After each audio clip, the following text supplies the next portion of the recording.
to Get With the Programming. I'm Chase Ingram. I'm Captain And America. along with me is Bill Grundler. Wolverine. And Halpin, we still got to get you music. One day. We need like some beat-bop music or No, something. we need the Yeah, I theme need like just a from- computer overload. Yeah, the theme music from Nerds. Oh, okay. I see where You this know- is. Thanks, guys. That's what we're doing here tonight. I was talking to the guys, and it's like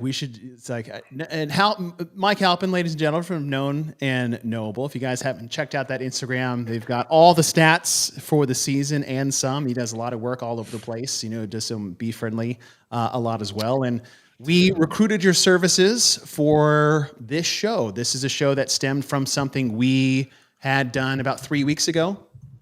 Bill, about 3 weeks ago, we tried to tackle the question, how to make the Open matter again from a competitive standpoint, from a fan standpoint, and I think more from the fan and standpoint. Well, there wasn't a way other than it's like everything went to make the Open. It was super dramatic, and you can't do super dramatic. I mean, it's the Open. You want it to be fun. You want it to be engaging. And we talked about how it needs to be engaging, and we need to engage our community.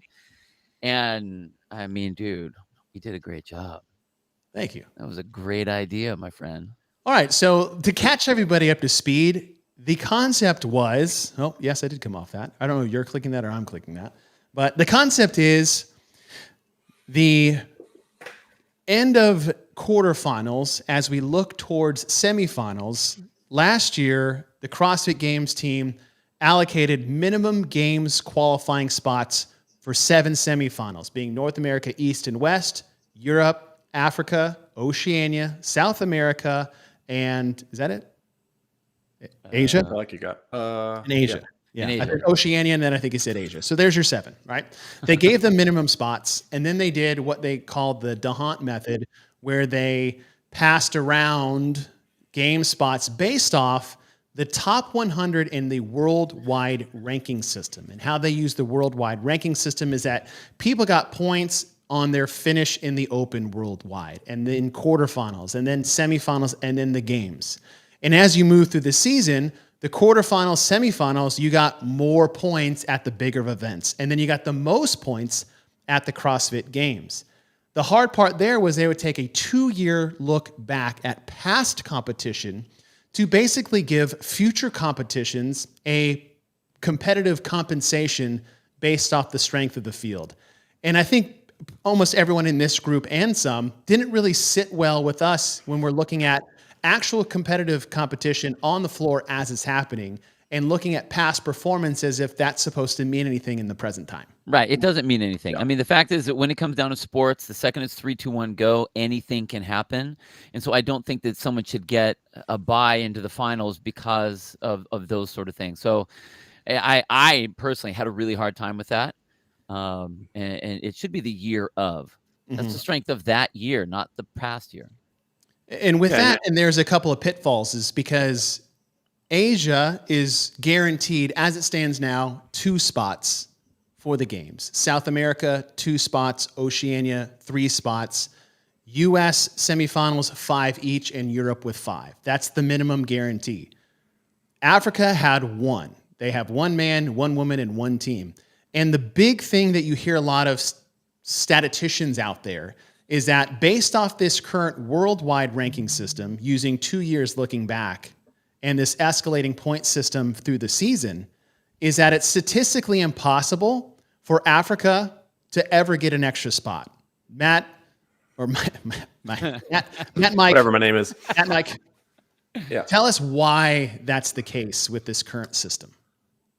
And it's something I know. I'll give the credit to Brian Spin. It's something that he wrote an article about shortly after those rules came out.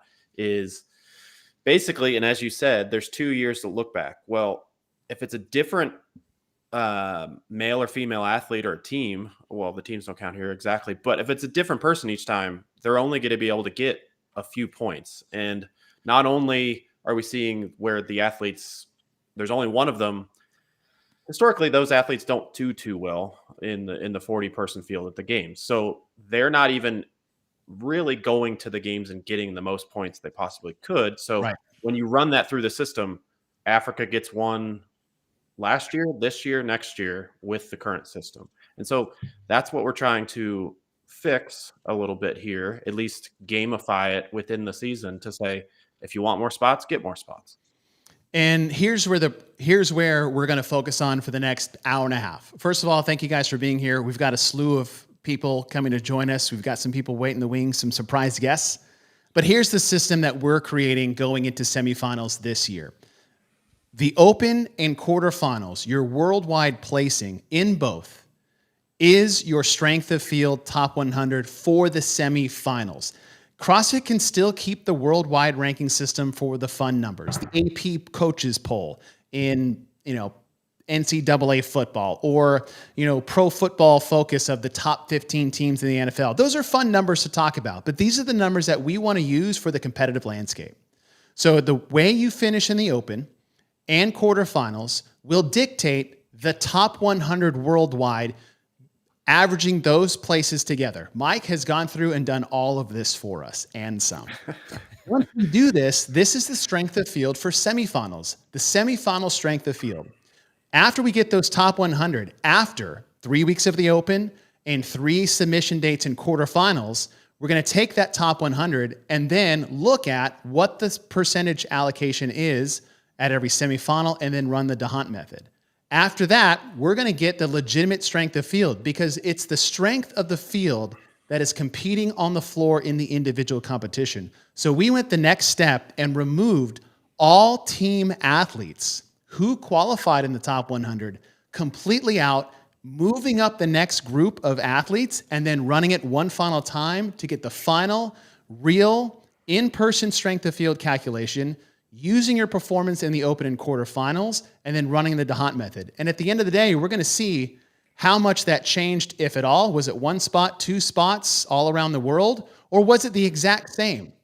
And then on top of that is we're going to show you guys what a weekly show would look like running this week to week through the Open and quarterfinals. So I guess nothing to it but to do it, right?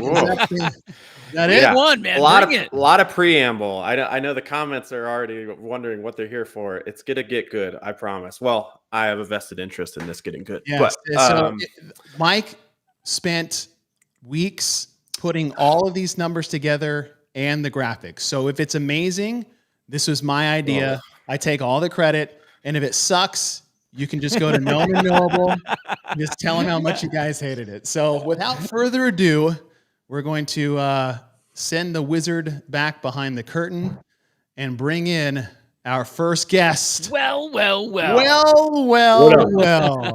Mr. Andrew Hiller, welcome to the show. Welcome, everyone. This is week 1 of the 2023 CrossFit Games Open, and we are starting things off with our Inside the Leaderboard show. I'm Chase Singham with Bill Grundler, and Mr. Andrew Hiller is joining the show. What's up, bro? Hey, how are you? Hey, how's the bowels doing after your meat extravaganza? They're better at the moment as I've had some carbs. You had some carbs, yeah. They go a long way. Bottle it back up. I thought the meats were great, dude. Don't stop. Have you been doing it? I'm a meat eater, dude. Yeah. Solely though? Not solely, but like I'm a meat and fruits guy. Yeah, that didn't do me in quite like meat alone did. All right. Well, hey, we're going to go through week 1 of the Open. Before we get there, we'd like to talk about what the Open actually was when we look at where we started all the way back in 2023, and it started off with 23.1. Bill, I know your thoughts on this Open workout. This is one of my favorite ones ever programmed. Hiller, Agreed. How about yourself as far as this one shakes out? I think that this might be my favorite Open workout ever created. I'm a big fan of this. What I'm curious to see is that we're going to run a strength of field calculation and DeHunt method after every week of the Open. And I'd be curious to see like how close this got from the final tally. Right? Well, and so week 1, it's just so pure. It's so pure CrossFit of what we do. It's got all of our movements in there, and it builds nicely. So what's great about it for being in the Open is everyone can play. And then you'll get to that final part with the muscle ups. Like the elites will go through that, and it's like, okay, how many calories are they going to get after that?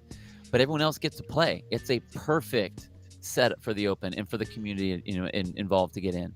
And these are the numbers we're going to be looking at the entire time that we're going here. These are the actual numbers from last year's semifinals.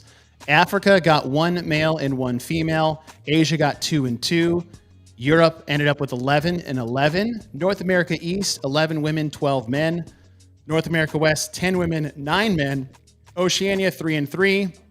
South America, 2 and 2. Now, something to note that the 3-3, 2-2, and 1 were what they were already given to start the season, so nothing changed. They didn't get an extra spot based off the worldwide ranking strength of field. So let's go back and look at what happened in 2023. This is what we'll be looking at. We'll be looking at the leaderboard. We'll go through top performances. For the men, it was Roman Karenikov, 306, Cole Griesaber, and Pat Vellner. On the women's side, we had Emma Carey, Mal O'Brien, just 2 points back, and Laura Horvath, just 6 reps back from that. Some of your top performance highlights, you guys can go see them on YouTube, Karenikov and Emma Carey's finish. And this is what we're doing here. Every single week, we're going to look at what the landscape would look like if we stop the competition after every week, and we'll advance forward. So we're going to take the top 100 in the Open after week 1. Something to note, these are your seven semifinal locations. Every single semifinal will only get 1, as opposed to last year where we had 5s for Europe and North America, 3 for Oceania, 2 for Asia, South America, and 1 for Africa. We are only going to start with 1 guaranteed spot. The next 33 are up for grabs based off the Open performance with quarterfinals and the Dahant method going from there. Hiller, just off the bat, what are your thoughts on maybe a single spot allocation versus these multiple spots allocations that they had last year? All you can do is potentially build upon the ones that never had a chance, right? Mm-hmm. Is that kind of the purpose of it? Such as, yeah, wasn't it something Halpin brought up? One. Africa never had a chance to get another person ever. Exactly. And the reason why Africa never had a chance is that if you only have 1 representative at the games every year, how can you get more using the worldwide ranking system? But when you look at the Open and the quarterfinals, and it's wide open to the world and your other constituents, now these, I would say, tier 2 represented, not quality, tier 2 represented semifinals actually have a legitimate shot of possibly getting that extra spot in the future.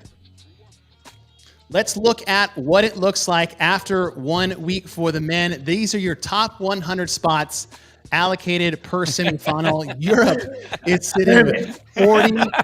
North America East, 27. North America West, 20. South America has 7. Oceania 6, with Asia and Africa ending up with 0. If you're going to run the Dahant method based off these top 100 for the men worldwide, this is what your semifinal spots would look like. Europe would get 14 spots for the men. North America East, 10.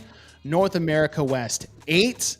Africa and Asia get their 1. Oceania gets 2 on top of the 1 that they were allocated. And South America actually gets 2 as well.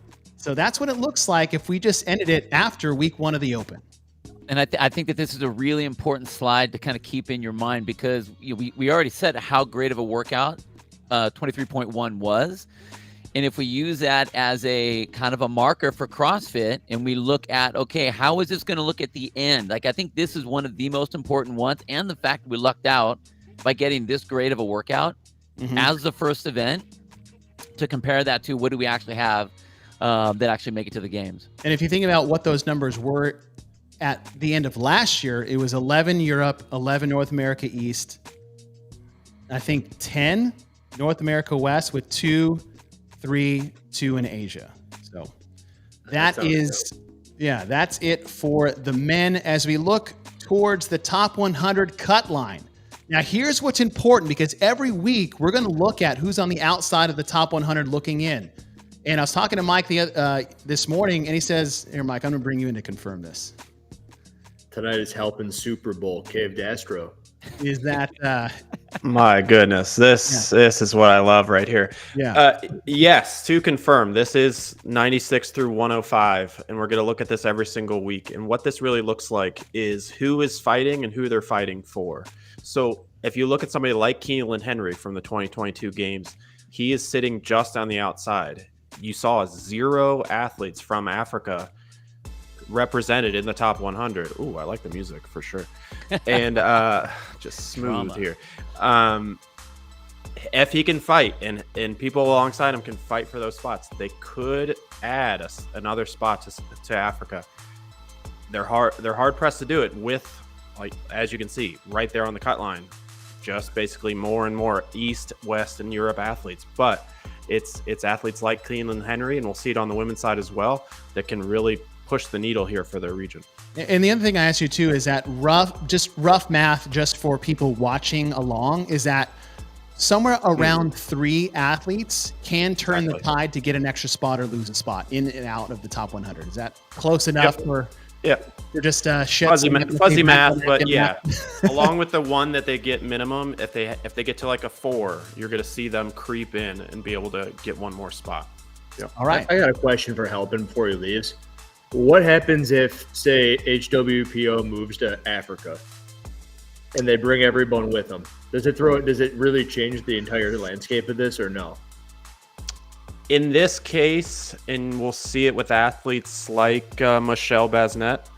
She trained with Taylor Self in one of the Carolinas, I believe, North Carolina, and she still counts towards Africa. So it would depend on their citizenship and how long they've been there. We have seen athletes like a Roman Krenikov, who was in Asia and moved obviously to Mayhem in the East. He was able to get an exemption in that case, so he was all of his 2 years in the current CrossFit system went with him. So that is a big swing for these tier 2 regions, as we're calling them, of what they can really do if there's a big hole, or the opposite that you're talking about. If all of a sudden a bunch of athletes are pushed into these smaller regions, and you have something more like back in the sanctional days and things like that, where they could just sort of compete wherever they were, that it could really swing that way. Yep. All right. Thank you, Mike. And we'll revisit this at the end of each one. And so that's the top 100 for the men. So now you can see is like, okay, if North America West wants to get that spot back, then they're going to have to get 3 or 4 guys back up in the top 100. So now let's look over to the women's side. And after week 1 of 23.1, you have a 23-23 split in North America East and West, 41 in Europe, 0 in Africa, 6 in Oceania, 4 in South America, and 3 in the top 100 in Asia. For the men, there was actually 0 that they had that. And let's look at what those spots would look like going into semifinals. And that means European women currently are holding on to 15 spots for their semifinal. And now it's only a field of 40, and you're taking 15 if it were to end after week 1 of the Open. That's so many, dude. That's such a big chunk of the field right there. What was the actual number? 11. 11. Right? Or Crazy. yeah. For Europe last year, it was 11. 11 for Europe, 11 for North America East, and 10 for North America West. So have you guys done this where you go back and you look at the semifinal field and you see who would have made it and who hadn't? Yes. Okay, Yes. cool. Oh, Yes. wait, hold on. Yeah. Yeah, we'll have that. We'll have that when you bring you and our next guest in for week 2, if you want to stick around for one more segment. But that will close out the week 1. As we said, we were going to look at the top 100 each time, and it's like, look, not only did Europe have 15, but they have 3 more women sitting right in the just wings on the right outside there. looking in. Gosh. It could be as high. It could be as high as getting another.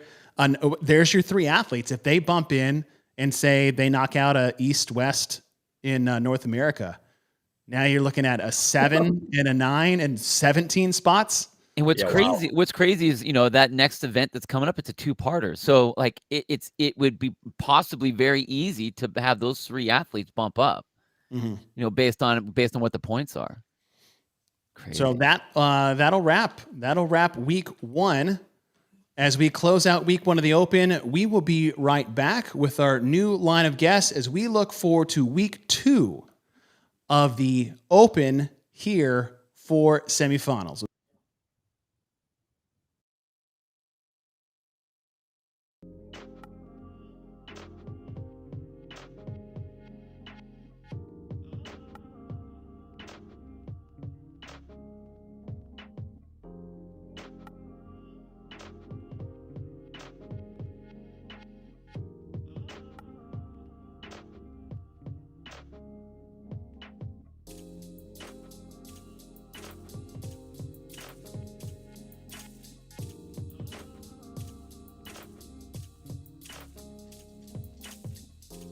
All right, back for week number 2. We just had week 1 go down as we have new spots. We're going to welcome Andrew Hiller and Mr. Brian Spin from the Barbell Spin as we look at week 2. Brian, I know you were in the background watching week 1 go, and how'd that first week go?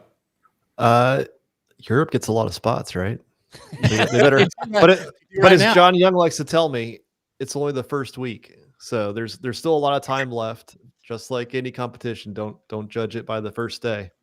And what we're going to start doing going forward is we are going to start looking at who could possibly have been left out if these were actually going to be the final spots each week as the Open. So we finish week 1 of the Open as we look towards week number 2, and week number 2 is going to kick off with a little bit of a two-parter. Some would say a potentially burpee walk, burpee pull-up walk, depending if you're Andrew Hiller and Bill Grundler, followed by a 1-rep max thruster. Now, this is where it gets interesting, guys, because we talk a lot about maybe single modality tests in the Open, specifically lifts. I know I've said that quite a bit. With this type of strength of field scoring system, where it's heavily weighted on the Open, what do you guys think about something like a single modality test being in the Open now? I still don't like it as with the number of events that you have to deal with. At least you have the Open and the quarterfinals that all kind of count to that. But remember, if you have someone that can lift really, really, really big, and that's their one trick pony into there, that's going to help with a lot of points. But what about hurt too? But what about an athlete? Oh, a can of hurt? Yeah, absolutely. I mean, that's the last thing you want is if you don't have the numbers, whether it's on the burpee pull up here or on the lift, then it's going to knock. If you're right on that bubble, if you're on that line, then you're going to hurt your entire region, not just yourself. Hiller, what about you? I just can't wait to see what they come out with this year. All right, we got to make sure they can't walk this year. All right, week 1 down. As we look forward to week 2, here's what we have on the docket. We are going to look at the week 2 winners and their top performances. We're going to distribute the top 100 after 2 weeks of competition from the Open, as well as run a new DeHaan method for the games qualifying spots. We already did that for week 1. As a refresher, this is what we're looking at over the next 6 scored weeks is how close is it going to get to last year's CrossFit Games strength of field. As we saw the numbers earlier between the men and the women, every semifinal was allocated a certain number of spots. In our system, it's only 1. That leaves 33 more spots available for these semifinals. So let's look at top performances in week number 1. You have 23.2, Charles Coran, Diego Calderon, and Victor Jungdahl. For the burpee pull-up shuttle run, Mal Bryant, Fee Sagafi, and Runalyn Egeland out of Europe for 23.2A. 23.2B, no shocker here. If you guys know who Graciano is, at 375-pound thruster, followed by Brett Presley and Martin Pfeifferlich, and then 23.2B. And this is actually, I thought, interesting here, is that outside Barrett Coons, on the women's side, you have Kelsey Keel and Christine Middleton, who are quality athletes that aren't just out there hitting a lift and piecing out. Much different it seemed for the women than it did for the men. No, that's absolutely right. When you think about, especially like Barrett Coons, right? Like because she finishes first, it doesn't really impact the leaderboard, right? It's more about when you have these athletes that are 6th, 7th, 15th, 38th, who are anomalies. They're the ones that impact the leaderboard when it comes to these 1-rep max lifts. Right. So it's okay to have Olympic lifters jump in on this and take the top 10 spots because everybody loses the same amount of spots. It's those kind of far end of the bell curve athletes but aren't quite the highest, where you can have some separation where Kelsey Keel or Christine can get extra points against the rest of the field. And so what I'm curious is that you have those athletes that maybe don't have the biggest thruster. They're great, phenomenal athletes. And with this scoring system using the Open as part of it, you could lose a couple hundred spots on the leaderboard and fall out of the top 100 and not be a factor in the strength of field for semifinals the way we're doing it. Oh, absolutely. Which, as we said before, Bill and I, is like, in this new system is like programming, once again, is the focal point of this system. And how do we do it appropriately? Yeah, and I mean, especially when if you have a system, if they take this system that you've set up here, if they take it this way, and they now have the importance of the Open, and it actually means something, it can't be just okay, it's a community, anyone can do it, because it matters, and it's got to be built in a way that you can have the community as well as your elite level actually get after it and have it mean something where they're really pushing to get those points. Because you're right, when you have everybody involved, you have a bad lift that day, that could very well put you 300 spots out. All right, let's look forward to the highlights of the weekend. These are your top athletes for 23.2A and 23.2B, just to watch some people lift heavy. And this is what we're looking at. We're going to take the top 100 out of the Open week in and week out. After this, we'll look at quarterfinals, and that will also be combined with your worldwide place during the Open plus quarterfinals. Every semifinal is going to get one allocated spot and only one. After that, we're going to use the DeHaan method used to allocate the games qualifying spots to see which semifinals will get those extra spots. So after 2 weeks, we're going to take a look at the men, and here is how things have changed since week number 1. Europe dropped 9 athletes out of the top 100. North America East gained those 9. Asia and Africa are now on the board for the first time. They both had 0 after week 1. Now they have 2 each in the top 100. Oceania lost 2. South America lost 3. And North America West gained 1. Massive shifts after the second week of the Open. So, Brian, do you think that's all on the lift? Because I can't see these athletes really being knocked out of the top 100 for burpee pull-ups. Like, it has to be the lift. So this right here, what this is telling me is, okay, Europe is not as strong as in North America because there was a swing of almost 10 on both sides. Yeah, if you're nuts. If you're just gonna stereotype Europe's CrossFit men, they're just not as strong as, say, North America. I think Will Brandsetter just put it out there for everybody. It's a very, I mean, obviously you got the Bronislaws and things like that, but just if, you also have plenty of Victor Hoffers over there, and you see like they're going to be great at gymnastics, moderate weight. But when you get to the high end strength, you don't think of Europe as being that, and that's generally what you see, especially in the top 100. Most likely, those guys that were 80th to 100 that really increased that number to 40, they probably dropped out. All right, let's look at what the DeHaan method will turn into. Justin Medeiros actually fell out of the top 100 after week number 2. But look at this. West, East. That was the first East, sign. West. This would have been the first sign. First sign. This is it. Hiller knew when. No, Halpin knew when. Yeah, Halpin knew when. That's right. And so now we look at this is that we know that Europe dropped 9. Well outside the top 100 because they're not even in this 101 to 105. But you also see East and West as an opportunity to move a couple more people in there. And so let's look at the new DeHaan method, and here's where it stands after 2 weeks of the Open. Europe drops 2. Oceania drops 1. South America drops 1. And those 4 all go to the North America East semifinal. Just suck them right up. Look at that. And stole them all. One thing we want to look at too is that what are the implications of this if we look at what happened at semifinals? So, for example, in Oceania, Jake Douglas is sitting in 3rd. His spot would be taken in this new format if we stopped after. But let's not jump too far ahead because at this point, Ricky Garrard is still in it. Ah, that's true. That's true. That's a good point. He hasn't broken his shoulder yet. So yes, but, for all points and purposes, so we're just know what's on the board. Sure, but like if you're looking at this in the Open and thinking like Ricky is still going to be part of this, like Oceanic only getting 2 and knowing what Jay and Bailey did at the games and their Right. potential, add in Ricky. Right, because You don't- Ricky's you don't points all see- counted going into that season because Yeah. he got hurt before semifinals. Right. So you don't see what Bailey ends up happening in that situation, most likely.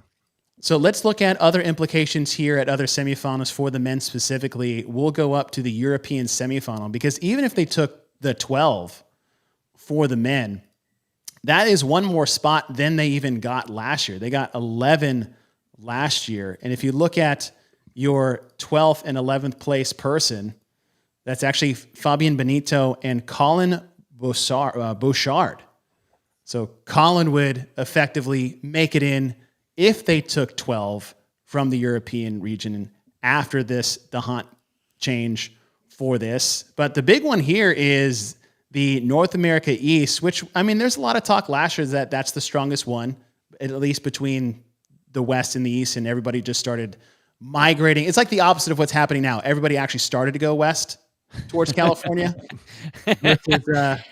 versus They pulled a hard 180 on that one. and now they see it's like, oh shoot, I got 14 spots.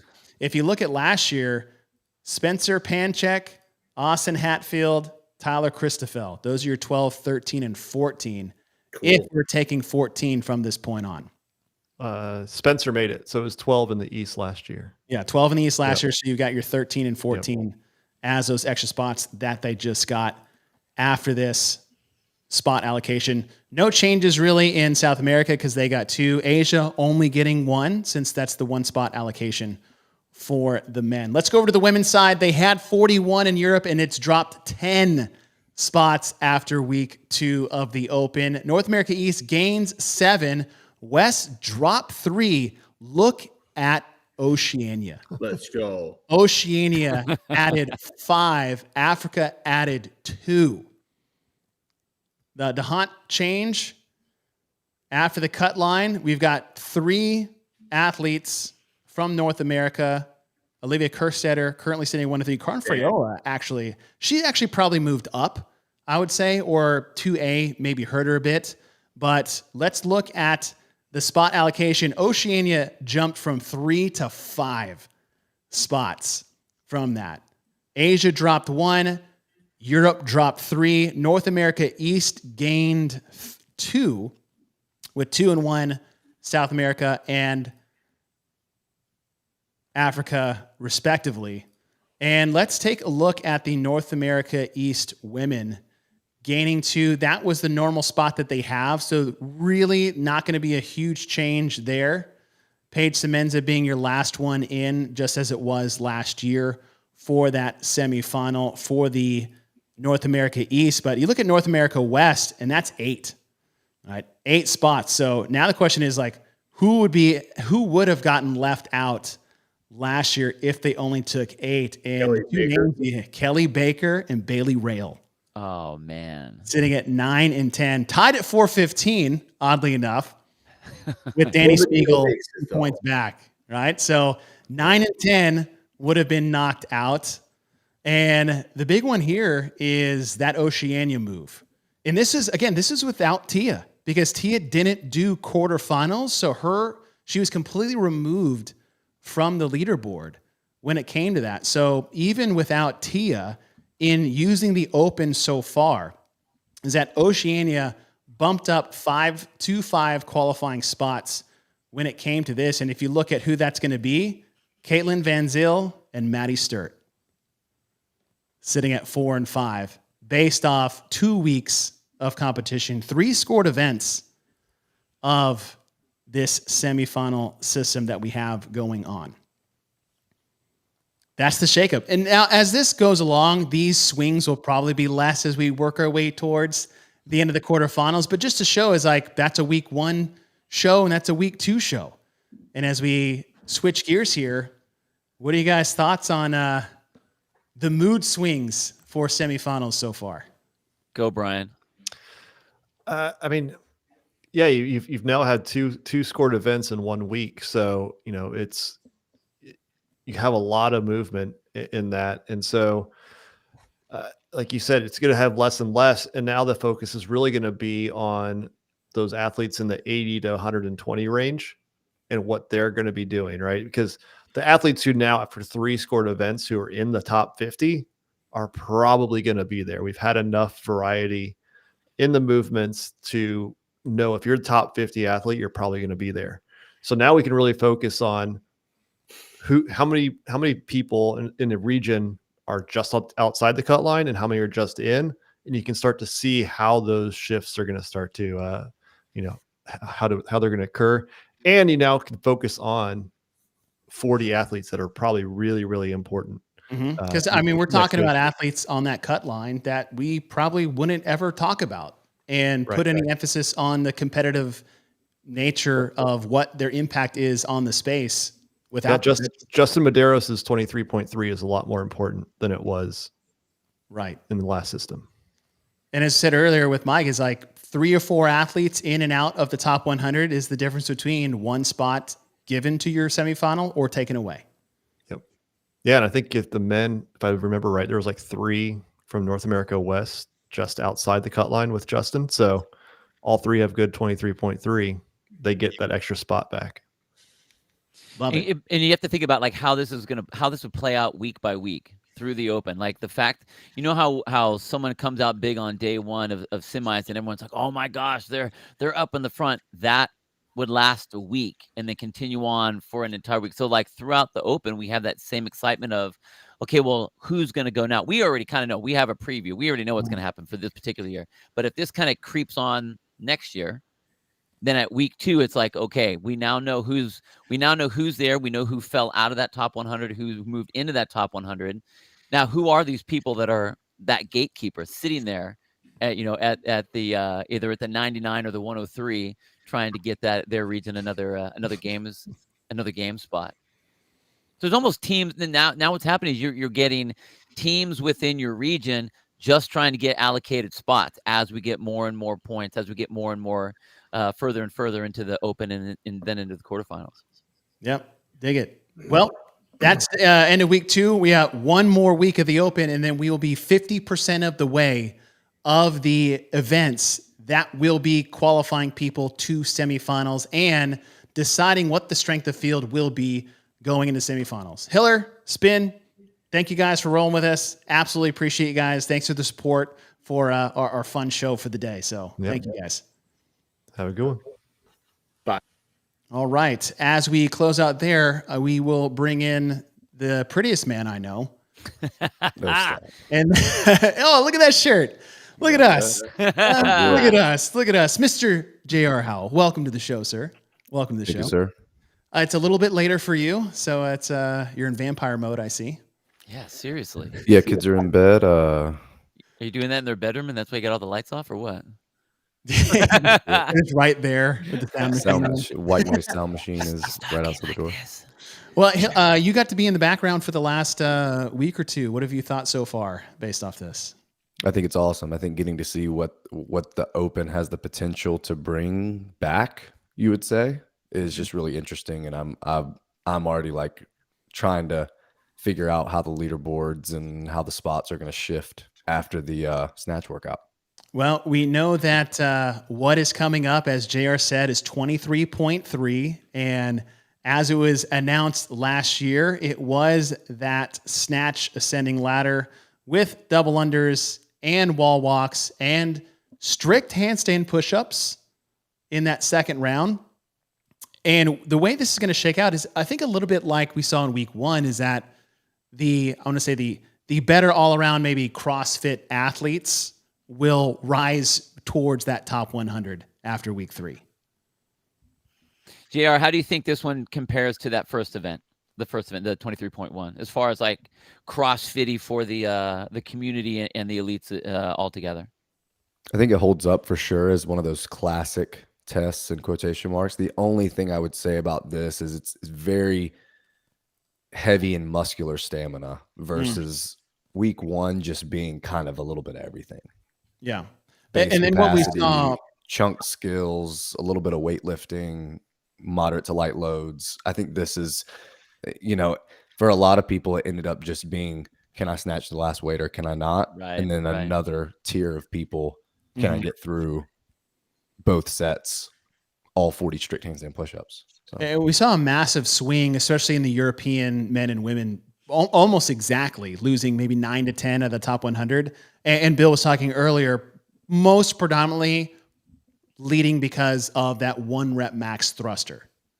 Do you see any of that possibly happening, even though this is a ladder, something similar to that with the between, say, Europe and North America? I actually think it's going to come back the other direction, but maybe half as much as it shifted the first time, if that makes sense. All right, so we know the workout. We know who were your top 3 after week number 3. Tola Moraquinho, 744. No really surprise there. That dude just, Right. he's so good at gymnastics, and he's one of the strongest guys in the field.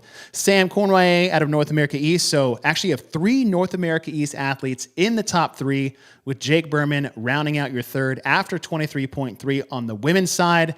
Danny Spiegel takes it at 742. Sasha Nieves out of South America, 745. And Emma Carey with 755. A bit more representation in the top 3 of these women. And highlights of your top performances in the women between both the men and the women in 23.3. And just revisiting, if you guys weren't here for our first 2 shows of the Open, we are looking at the top 100 now at the end of the 2023 Open worldwide.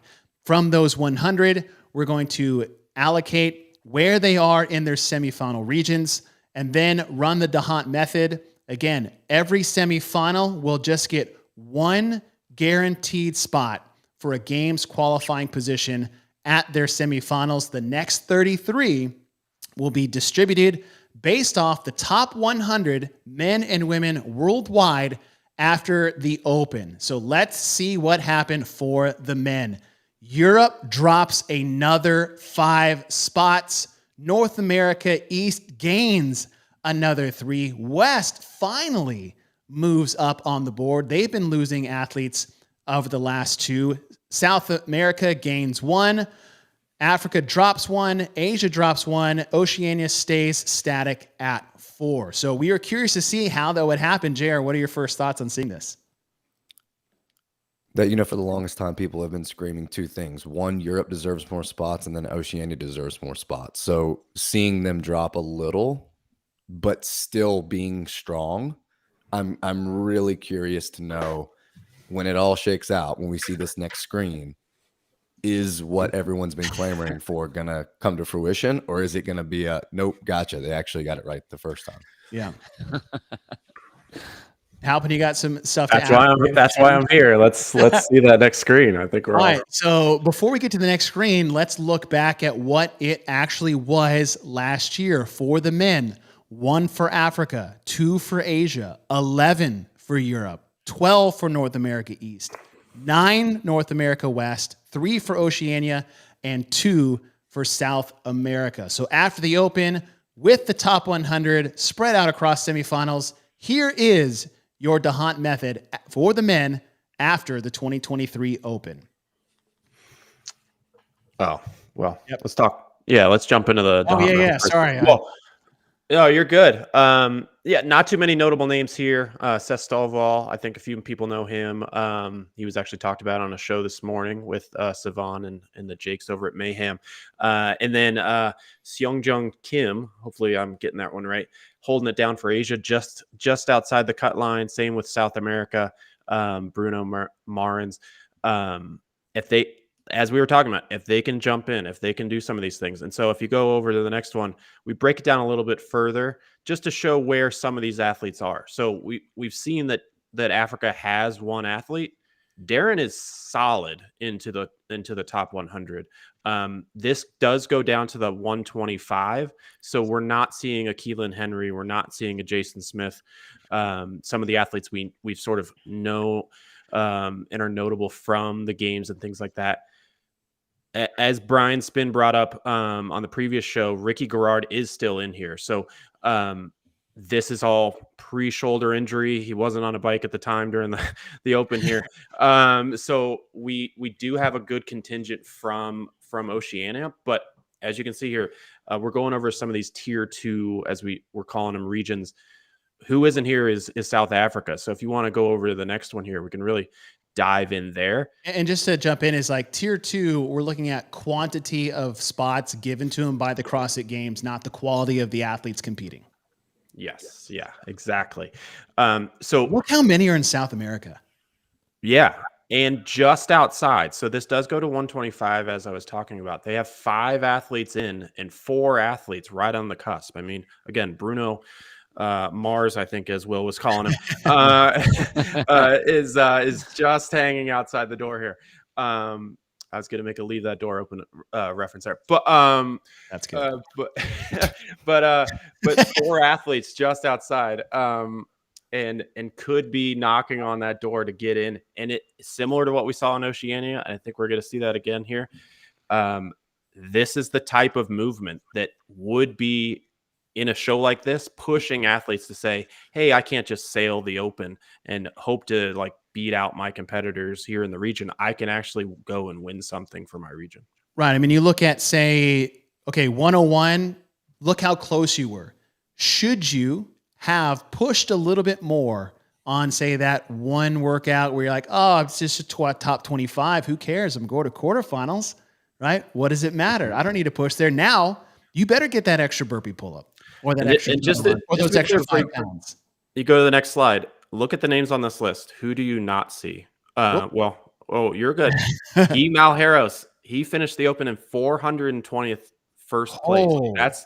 That's the type of athlete that I'm talking about, that they never really had a reason to do the Open at this level. So getting inside the top 100 by the end of the Open or by the end of the quarterfinals through this whole thing, that can really matter. And you could see athletes like a Guy actually push for more spots because he was the odd man out, if we remember back to the semifinals. Right. So him doing well in the Open could have actually pushed more spots in there. Well, I mean, you got 4 guys knocking on the door in the top 100 already without Guy Malheiros. And now you're looking at 5. And as you said earlier, 3 to 4 in and out is the difference between an extra spot. And I'm pretty sure Guy would have liked that extra spot last year at semifinals. All right, I jumped the gun a little bit, but let's take one more look at what the actual spots were last year in 2023 going into semifinals. Africa 1, Asia 2, Europe 11, North America East 12, North America West 9, Oceania 3, and South America 4. Here are your Open DeHaan scores after the 2023 season. Europe drops another 2, and those 2 spots go to North America. East now has 15 spots after the Open. North America West has 9.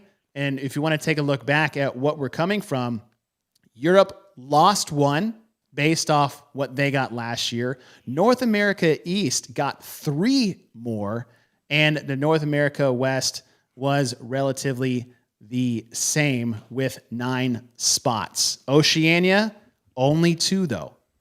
Hasn't changed since week 2. Not to overlook what they don't have, but they have lost a spot that they were guaranteed last year from the beginning. Let's see who would be in on. We'll just start with. Let's just start with Europe for the men, as they dropped from 11 down to 10. So your 10th spot for the European men goes to Michael Wesolowski. Actually, I think that's totally said it wrong, but I was really good at it. Fabian Benito.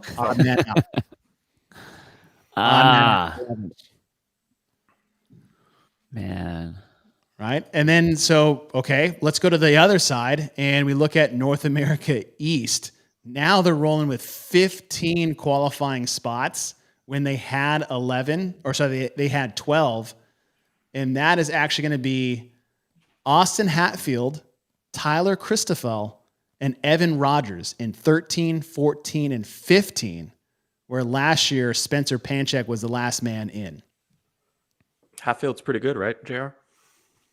Yeah, he's really good, man. I was really, really impressed with him before Crucible, just like some of the things he did in Wodapalooza qualifier, and then obviously missing out last year by 1 spot in his first individual competition. So Crucible was his second. But I mean, seeing him in person, second event. his second individual competition. I mean, here's the deal. Like I know I'm a little bit of a homer, very biased when people come and do my competition, but 300-pound snatch, 400-pound clean. You see what he did with a really, really high skill-based programming against some games athletes and other athletes that have been knocking on the door. And I mean, he's really, really good. And his background is like soccer, baseball.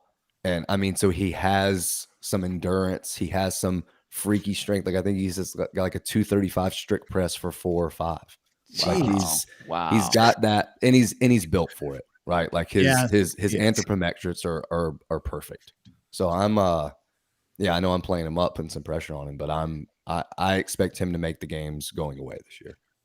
All right. Well, that is your men's DeHaan game spots after the 2023 CrossFit Open. Let's look to the women 100 spots. Europe lost 2. South America gained 1. North America West gained 1. East still sitting at 30. Africa has 3. Asia 2. And Oceania still rolling with 11. Damn. Your cut line on the outside looking in. South America has 1 on the outside. Matilda Garns and Astrid Peterson. Those are 2 European athletes that they need in that top 100 that they lost after 23.3. And then obviously anything the East and West can pick up, Allison Scudds being one of those names that we know. And then, Halpin, you're looking at who could be making a difference. And the reason why we're showing this is because we are actually closing out the Open and we're all eyes on quarterfinals. And these athletes in red outside the top 100 need to know where they stand in the top 100, and knowing full well what's about to happen in quarterfinals is all on them and their other 4 athletes. Let's just look at South America, for example. If those 2 can get in, they may give themselves an opportunity to get that extra spot where they wouldn't have otherwise. Yeah, you're exactly right. Sasha, Louisa, and Victoria, names we know. Sasha from Proven and Louisa and Victoria from Mayhem. But the real story, I think you were saying it on the previous slide, Africa has 3. Brian Spin called it out early when this got announced. They can't get more than 1. These are the 3 athletes that could go and do it. And we're not seeing some names we obviously know from the Africa women's side. So that could mean even more. Lee, Christina, and Mariska, they're doing what they need to do to stay in the top 100. We'll see if they can stick around through quarterfinals.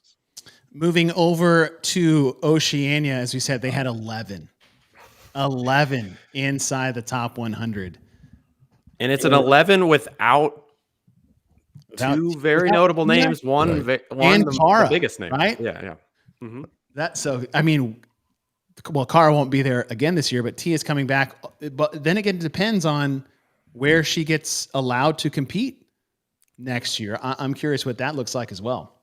Right. And like that point I made 10 minutes ago, that was actually, I had the women on my mind. So I was thinking about the European and the Oceania women that everyone's been saying, hey, they should be getting more. They should be getting more. It wasn't the men. I apologize for misspeaking earlier. But when I look at this list, and obviously like Down Under just happened, and I think about what you said with Cara and Tia, I would be more shocked than any other result if we see this slide coming up and they're not getting more spots than they got last year.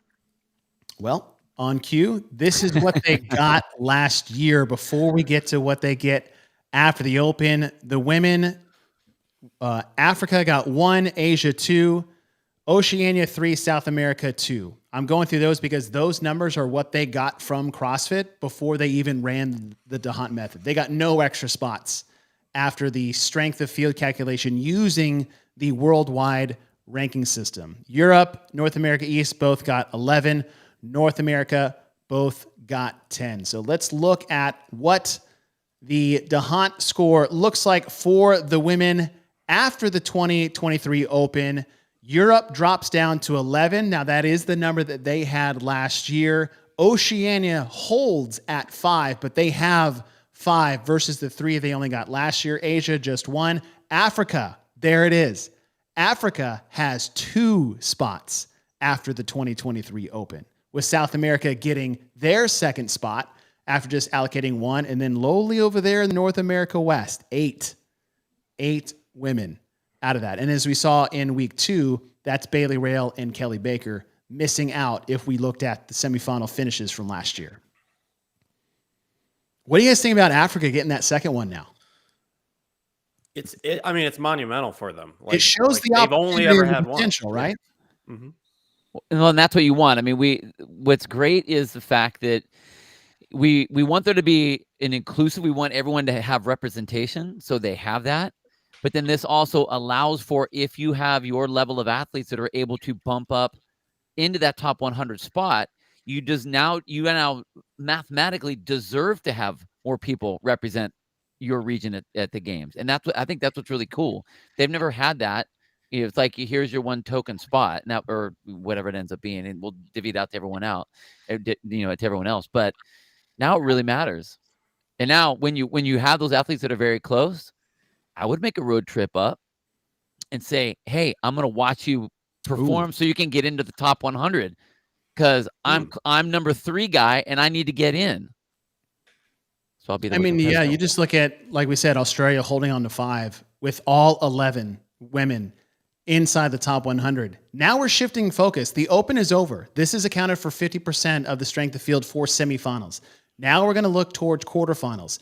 You would hope that those 11 are getting in a group and saying, we have to stay here. Right. We have to let's all go to a gym for the next 2 weeks leading into quarterfinals and make sure we push each other to stay in the top 100. South America, same thing. We saw 2 or 3 outside the top 100 that could potentially get in. Now they should probably get together. Now these are the names we're talking about, right? We're not just talking about who won.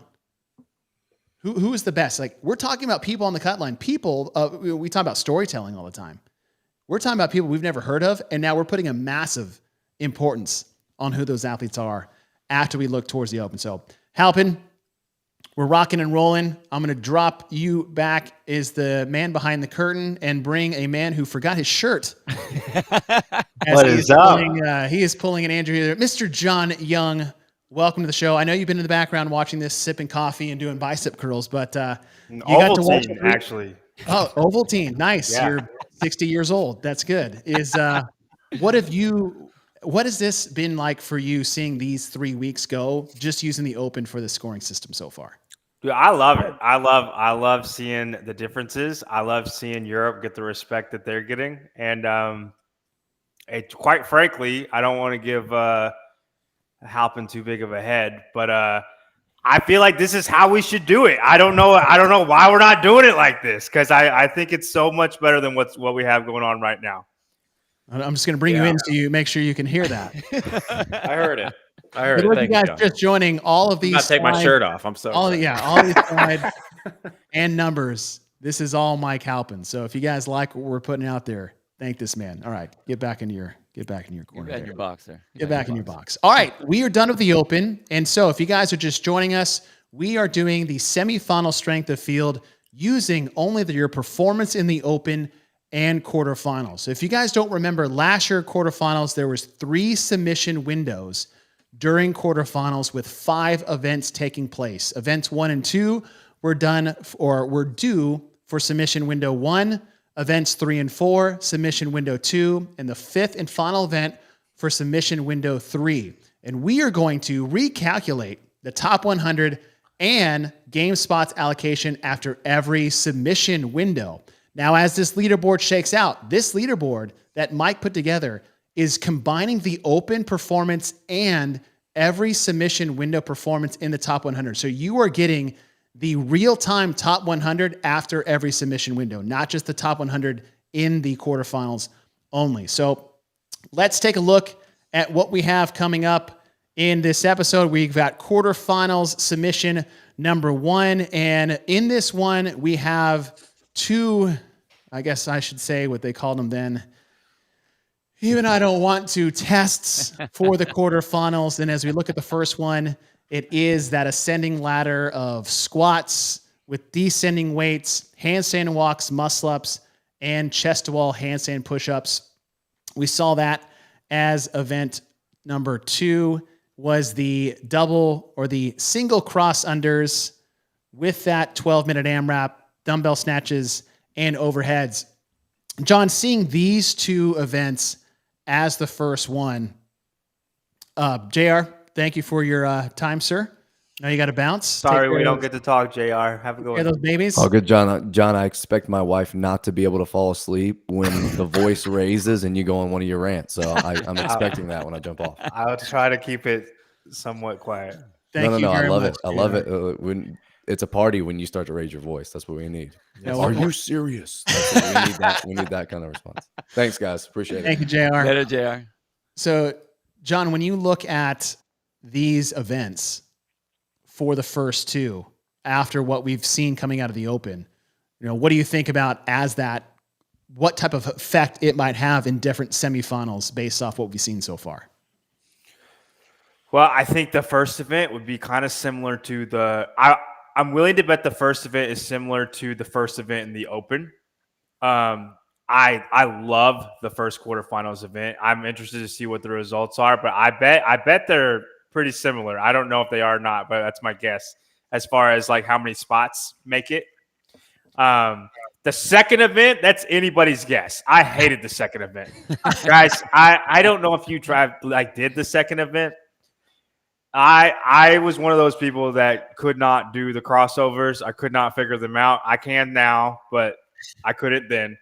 And I'd get to the dumbbell and do it unbroken and then just sit here for 2 minutes to do 40 freaking crossovers. So, and I know I'm not the only one. So, like, I guarantee, I don't know how that would skew. Are crossovers more prevalent in Africa than they are in North America? Like, maybe that's Africa's shot if they just master crossovers. That's a good point. So I think that workout in itself, I think, is a little skewed just because of that skill. But I don't know how that will show up. I don't know how that will show up across the world. Well, I think that'll be one of those things that we talked about with the 1 rep max lift is if someone really F's up on those crossovers and they're an athlete that's sitting up at like 80th, with it, they have a chance that they can get dumped down. And so you can have a shuffle just based on that weird movement. And it's not like John, it's not like you're a bad athlete. But all of a sudden you get something, you're like, what the hell is happening with this dumb crossover? Yeah. You know what I mean? Like there was a lot of discussion about that particular movement, but that's one of those movements that if you have someone that's up towards the line, you could have some shuffling up there at the top. And that's important for some of those athletes, especially if you're in Africa or South Africa. Well, and this is what we're looking at is that, okay, how is the different semifinal regions going to perform with these events? And we look at the top 3, 2 out of Europe in the top 3 for the men. If you look at the women for quarterfinals test number 1, 2 out of the North America East and 1 out of Europe for event 1. And let's shift over to 2 and you see West, East, West with that top 3 for the men. On the women after quarterfinals test 2, Oceania with Ellie Turner, Emma Carey, and Von Thurman Moe out of Europe. Highlight scores for the top 2 events are here linked on YouTube. And if you're just joining us, we are running a strength of field calculation for the semifinals only using the worldwide performance in the Open and your worldwide performance in quarterfinals. We have finished the Open and now looking into quarterfinals. They will combine for a total top 100 leaderboard. We had Mike Halpin do all that back end work. Once you find the top 100, as it's currently rolling with quarterfinal submission 1, we will allocate spots. I got to bring him in right away. Just do it. I'm going to stop talking. Just do it. I have to bring this guy in right away. 3:00 in the morning at whatever country you are. Pedro. Hey. Mr. Coffee Pots and Wads. Thank you. What's up, buddy? Good morning. If you're expecting any sort of analysis of any weight from me. Did you just throw your headphones on while you right before or after you went to the bathroom or what? This is green screen. I'm actually still lying down in bed. Oh, this is great. Welcome. So, all right. So let's look at the top 100. Again, these are your 7 semifinals. Every spot is only guaranteed 1. we're going to use the top 100 combined rolling leaderboard from the Open and Quarterfinal submission date 1 to see where your top 100 are. And here they are after the Open and stage 1 of quarterfinals. Europe has gained 4 in the top 100 for the men. North America East dropped 5. West added 1. South America dropped 1. Africa now has 0. Oceania has moved up to 6. Now, if you guys remember, after the Open, they only had 2 games qualifying spots after the Open. So these 2 athletes moving into the top 100 could be big for them. So let's see what happens after we run it. And there it is. Those 2 spots got them 1 extra games qualifying spots after quarterfinal stage 1. It's huge. South America East dropped 2 spots, now down to 13. Europe got 1 spot back. Asia and Africa still have their 1. South America still have their earned 1. That's an important thing to note. You only got 1 guaranteed spot. So South America still has an earned 1 spot, but Oceania got that 1 back after just 1 week, or 2 events in quarterfinals. See, John, they don't do the crossovers in North America East at all. Look at that. That's what you wanted. They do in Europe, but they don't on the East Coast. Well, I thought the first event would have shaken out the way the first event in the Open did, because the first event in the Open was very heavy towards the Europeans, wasn't it? Right. Yep. Yeah. And 40.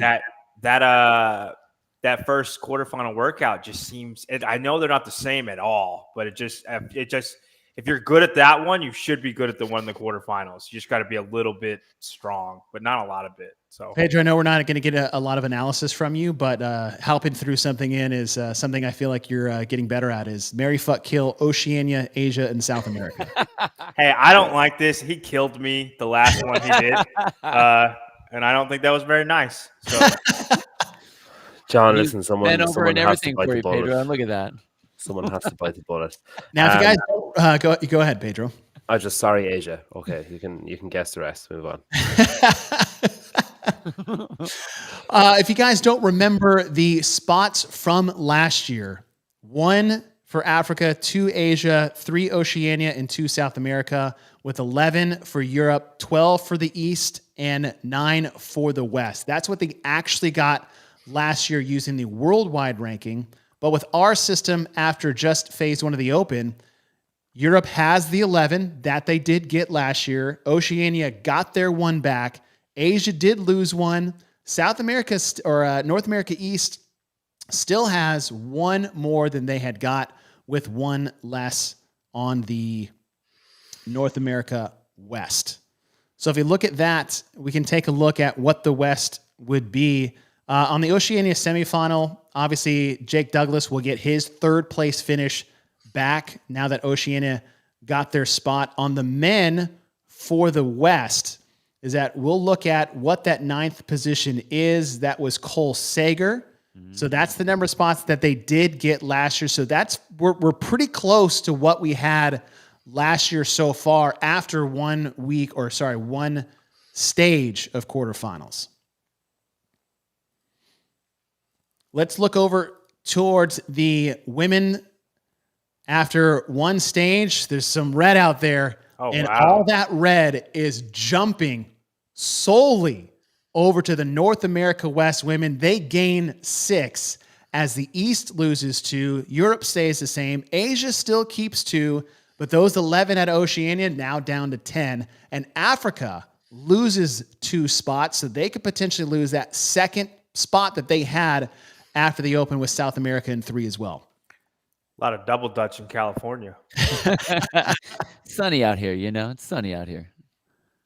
Let's click over to see what the spots are now. And there you have it. Africa did lose that 1 extra spot that they had gained after the Open. Oceania dropped 1 from 5 down to 4. And North America West gets 2 extra spots that they didn't have earlier, which is matching what they had gotten last year. North America West also had 10. After stage 1 of quarterfinals, that's where it stands now as we look forward to stage number 2. And this is where it's going to get interesting, not just because it's the quote moving day of the quarterfinals, but some of the more unique tests. That's one way As to put far it. as that's one way to put it. We have the basically a clean and jerk test for test number 3, but the one that we all fell in love with was test number 4, and that was the unveiling of the V-up. And what a wonderful idea this could be if you thought crossovers could throw a wrinkle in the leaderboard qualifying for semifinals. We'll see how V-ups shake out. So let's take a look at your top scores in submission 2. Norman Woodring at 357. Demetrius Fotillo out of Europe and Jeff Adler are your top 3 for the women. Laura Horvath takes Danny Spiegel by 3 seconds, and Paige Powers just 3 seconds behind her. How close that was with people not competing next to each other was pretty fascinating for test number 3. Justin Medeiros ties with Yonakoski for 600 reps. I'm sure that felt amazing the next day with Samuel Cornoyer with 592. On the women's side, the dynamic duo and another tie at the top. Ellie Turner, Olivia Kirksetter. I feel like this was the time where I thought Olivia could probably have a chance at making the games if she's doing this in what people would consider just a cardio grinder event to match her strength. This is where I thought she actually may be setting herself up for a potential run at the CrossFit Games. I definitely think that was definitely the Jacob Hepner influence for sure. I mean, he pushes her so much. So you're right. It's good to see that she actually had an engine. We knew she was strong, but I didn't think she had a mature enough engine yet, especially on this event. This is a sneaky, like, really great workout for her. Yeah. I didn't remember that she was first place in this. I wonder if Ellie and Justin judged each other. That's just odd that they're both first like that. Well, especially with so much rowing, I would assume someone more built like Annie would fare better on what was considerably a row workout. But then once you got into it, you realize that just the core fatigue and muscle, like local muscle failure, that was a big part of it too. And long levers is not your friend when it comes to a V-up. No, sir. Or a GHD sit-up. Question for you guys. Do you think we will see those again, seeing that there was so much No. Hell no. You think they're done? I didn't expect that answer to be so abrupt. That was kind of like when they tried kettlebells the first time and people were almost getting fights on the regionals, and then they're like, okay, we're never doing that again. Don't even joke about it. All you're gonna do is farmers carries, and that's it. That's good. That's good. That's not at least that's what I hope anyway. I'm in favor of no more V-up. I was just curious what y'all's thoughts were. Pedro, I am actually curious of what your thoughts are so far on this concept of using open and quarterfinals only in competition just for the semifinal strength of field. What the fuck is going on? No, I'm joking. I like what's the likelihood of this like being achievable? As in, like, I really like the concept. I really like the idea. I guess my question is, there's so much scope for them to fuck this up. Like, is this, what kind of manpower would this take for them to get it right and for them to turn it over quickly enough? Like, is this something we could One Mike conceivably Halpin. actually Yeah, see one happen? Mike Halpin. Well, this is with the benefit of hindsight, though, as in, like, in real time, and there's it's harder to retroactively go back and score this than it is to just get it in real time. Okay. That's an odd thing to say, but it's true, because if you did this in real time, all you're doing is looking at the top 100 in the open every single day. And then all you're really doing is looking at the quarterfinals top 100 every single day. I guess you have to wait for retroactive. adjustments, I have to like look in the middle. And then, yeah, that was going to be my other point, John, exactly, is that this is easier to look at if you're going to say, like, well, I tried to say it as many times in here as I could. This is all tentative. And I'm trying to treat this as like if it was a live show right after the events happened. But you're going to see swings, especially that V-up workout that you all were just talking about. I mean, I knew athletes that dropped like a rock from straight out of qualifying for semifinals just because of that V up. And so that could definitely swing things. And so if you're going to present it like this right after it happens, and then basically say like a week later or a few weeks later, like, oh, by the way, this is all different. There is a final show here that we'll get to. And that the idea of that is for it to happen after it finalizes, take out the teams as Chase talked about, and then be able to do that. As far as manpower at the moment, with some of this already done, it would take me maybe an hour prep before the show. They would only need a small team. Right. Good. That's all they have. That's good. What about the fact that, say, like the quarterfinals window closes like a week before semifinals, like that side of things? Does that kind of mess it up where you could do this show and then there could be some drastic changes before that final show? Yeah, well, they got that problem either way, but I don't Yeah. know where you were going to go, Chase. Yeah. Honestly, like we said, is like we think this is a more engaging system for people to follow and a more meaningful system for athletes to compete in heading towards semifinals. Right. And regardless, they have to finalize the quarterfinal scores do it anyway, before semifinals. So and their system today is somewhat similar to this. They're going to do 17 spots versus 33, but their system is also they can't announce those spots until they finalize. So, like, I mean, they're going to give 5 to the bigger regions and whatever it is to the smaller ones, but like they can't say that North America, Eastern Europe has 10 until they've finalized. And so I saw a comment early on of like, even with this system, like the top 100 would then, you'd need to basically go down and watch reviews down through the top 100 because then it really matters here versus just applying some points over the last 2 years. That's really true. Like they would have to really dig in and say, like, did we find the right top, not even just who made semifinals, but who was really in the top 100.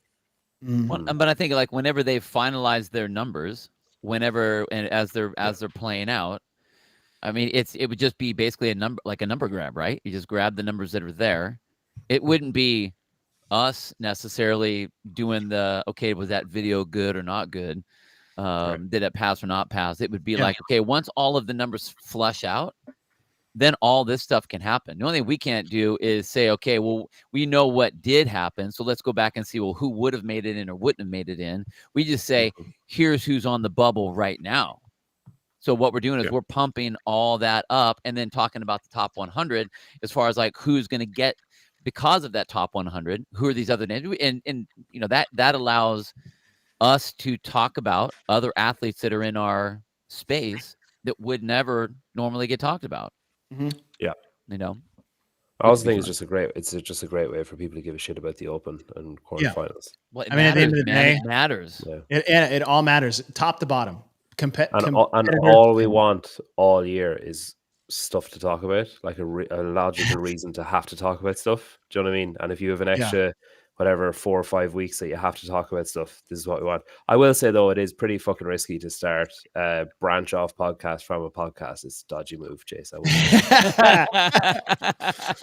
love it. All right, so let's move into week number 2. Halpin, thank you for jumping in to help us fine tune what's going on here. And so let's look at what we have coming up after quarterfinals submission number 2. That's event 3 and event 4.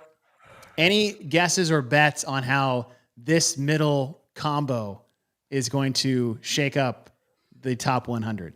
I think North America East is going to have plus 2 people, and North America West will have plus 2 people, and Europe will have minus 2 people, and the other 2 will come from somewhere else. Bill? That was very specific. I was just waiting for I think Europe's going to lose some spots. Right. That's what I was going to say too. I think that I'll split your difference a little bit on the North America. I'll go 1 to the West, 3 to the East, but I think Europe's going to lose. I'll say Europe loses 3. And don't worry, Pedro, I'm not going to ask you. Africa gains 6. Yes.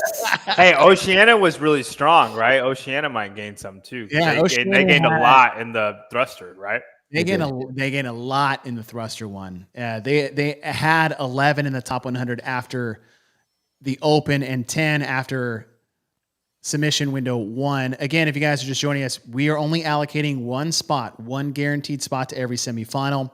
The top 100 of the Open and 2 submission windows in quarterfinals will be our leaderboard, and then we'll run the calculations off of that. And whoops, the men in Europe go I was up. talking about the women. I didn't know we were guessing for the men. Right. Yeah, of course. And the men gain 2. Now, I bet that would be more V-up. centered around the V-up one than anything versus the lift. North America East drops 1. West stays the same. South America loses 1. Africa gains 2. So they were at 0. They got 2 back in the top 100 after stage 2 of quarterfinals, matched with the Open. Oceania drops 2 and Asia keeps 1. Your top 100 cut line. Europe, even though they added 2, now have 3 more athletes waiting in the wings. So this is where we start to look at going into this. This is after phase 2. We have 1 event left to determine who's going to semifinals for 1, who's going to be in the top 100, and how is that top 100 going to allocate the other game spots. There are 3 men outside the top 100 in Europe who just got 2 more people in the top 100. North America West and East add 1 more with Daniel Cook and Mark Hutchinson. This is what we're looking at. Worldwide, 72nd in Asia. You've got 2 not necessarily solid in Africa after the second scoring stage of quarterfinals. We have 1 event left to go, so they're hanging on by the grit of their teeth. Oceania, Luke Fowler out in 122 is going to get a phone call from all 4 of these guys and say, hey, bro, we can't have only 2 spots to the CrossFit Games, but South America has 4 on the outside looking in. And as we're talking to Halpin, 3 or 4 guys back in the top 100 is almost a guaranteed spot using the DeHaan method. So after the second window, we are now looking at a 1 event opportunity for these 4 athletes to get themselves in the top 100 and get South America 1 extra games qualifying spot. And this is what it looks like. 11 in Europe, almost no change after stage 1. Or sorry, stage 2. North America East with 13. This is the first time we've had no change across the board after a semifinal. Asia gets their 1, Africa 1. South America still holding on. Like South America still has that 1 earned spot with 2, and they have 4 guys on the outside of the top 100 going into the final event of quarterfinals. They could have a shot to get 3 spots to the CrossFit Games. That doesn't seem right.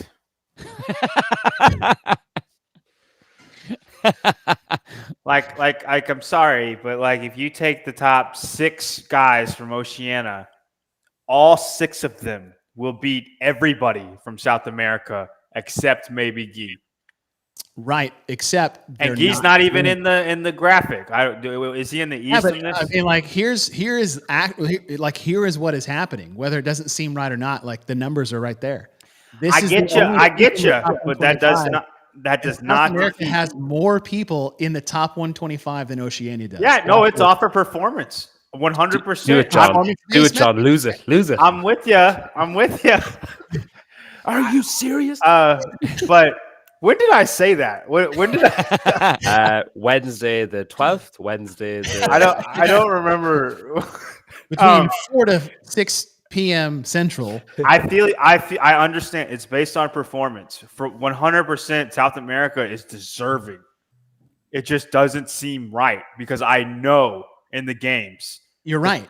Exactly. The Oceania will be way better. Everybody. Like you go down top 10, and it probably would still be better than top 2 in South America. And that's why this is so fun to go through and make this matter more, because then maybe Oceania is not effing off anymore.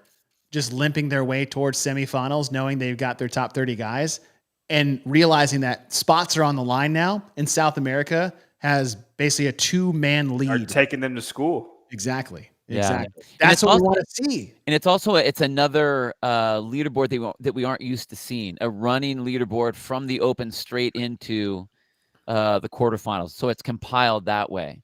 So it's not like, once you're done with the Open, it is what it is. And now we're looking at the quarterfinals all by itself. Like they're all together. So that we're building that top 100 there. And that makes the numbers a little bit different. But we also know that no one cared about the Open the last time they did this. So that's where these numbers are. So if they did care out of the gate, you're right. These numbers would probably be a little bit different. At least I'd hope so.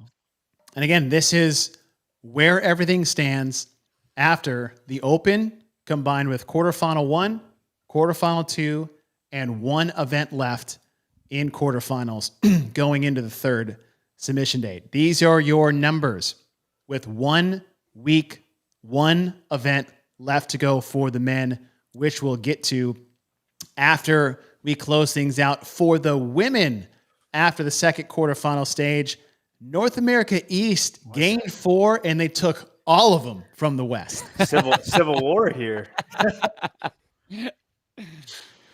29 still in Europe, 2 in Asia, 1 Africa, 3 in South America, holding strong with 10 in Oceania.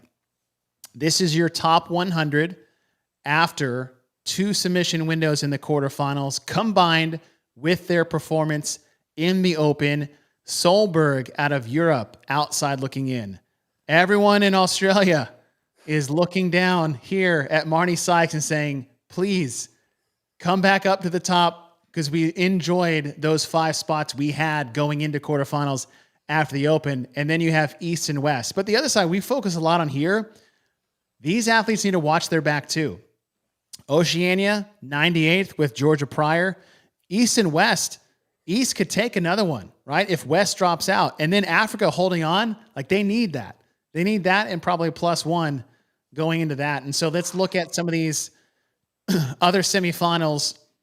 And Mariska Smith in Africa, she's at 118 with the only athlete in the top 100 currently, Christina Leviticus. In Asia, they have 2, 35th and 76th. Props to Dawan, however you say that name, because Dawan Young. she's freaking killing it. That sounds dangerously like John Young. I don't know. It sounds more like John Young than Chong Young does. I was going to say something that would for sure get me canceled, but it just sounds like they said John Young's name. That's what I'm going to say. South America, 3 in the top 100 with 1 on the outside looking in. We are only looking down to the top 125. And then we have Oceania, who had 10, but they have 2 more that are inside the top 125. Mike, I'm going to bring you back in before we look at the final week of competition and get to that last 100 spots after that 5th and final event in quarterfinals. Mm-hmm. Let's do it.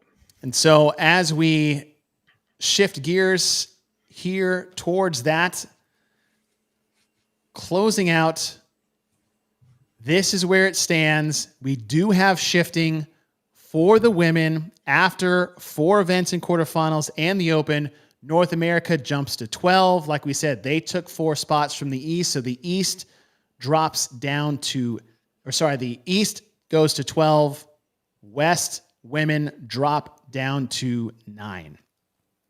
If you look at the West women, right now, Bailey Rail is actually holding on to that 9th position with Kelly Baker on the outside looking in. The West actually got 10 last year at this semifinal. And they're tied at 415. So if we looked at who would be out and who would be in based off the number of spots they got, Bailey Rail would be holding on to that 9th place position. As we said, the West, the women in the East, they have 12 for the women in the East. If you look at Paige Semenda is in 11, and Annika Greer who was the odd one out, now back potentially in a games qualifying position if the East were to get those 12 spots.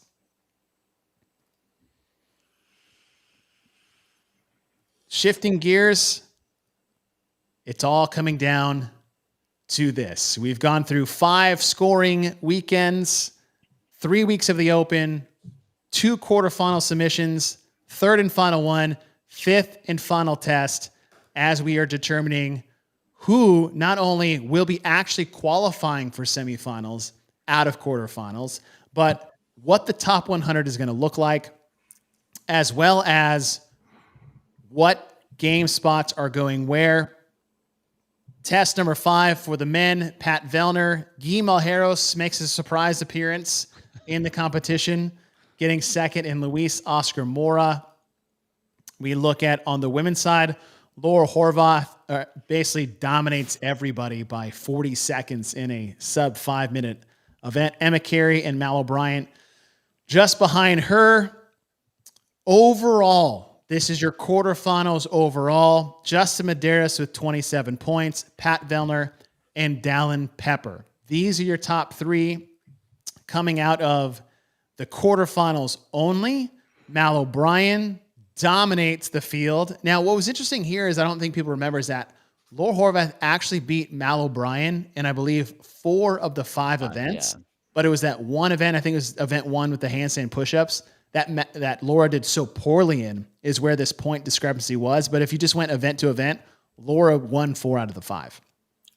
Hence why Laura will beat her in the games. Ooh. Guys, did any of y'all do this workout? No, I had one arm. Bill, did you? No, I didn't do this one.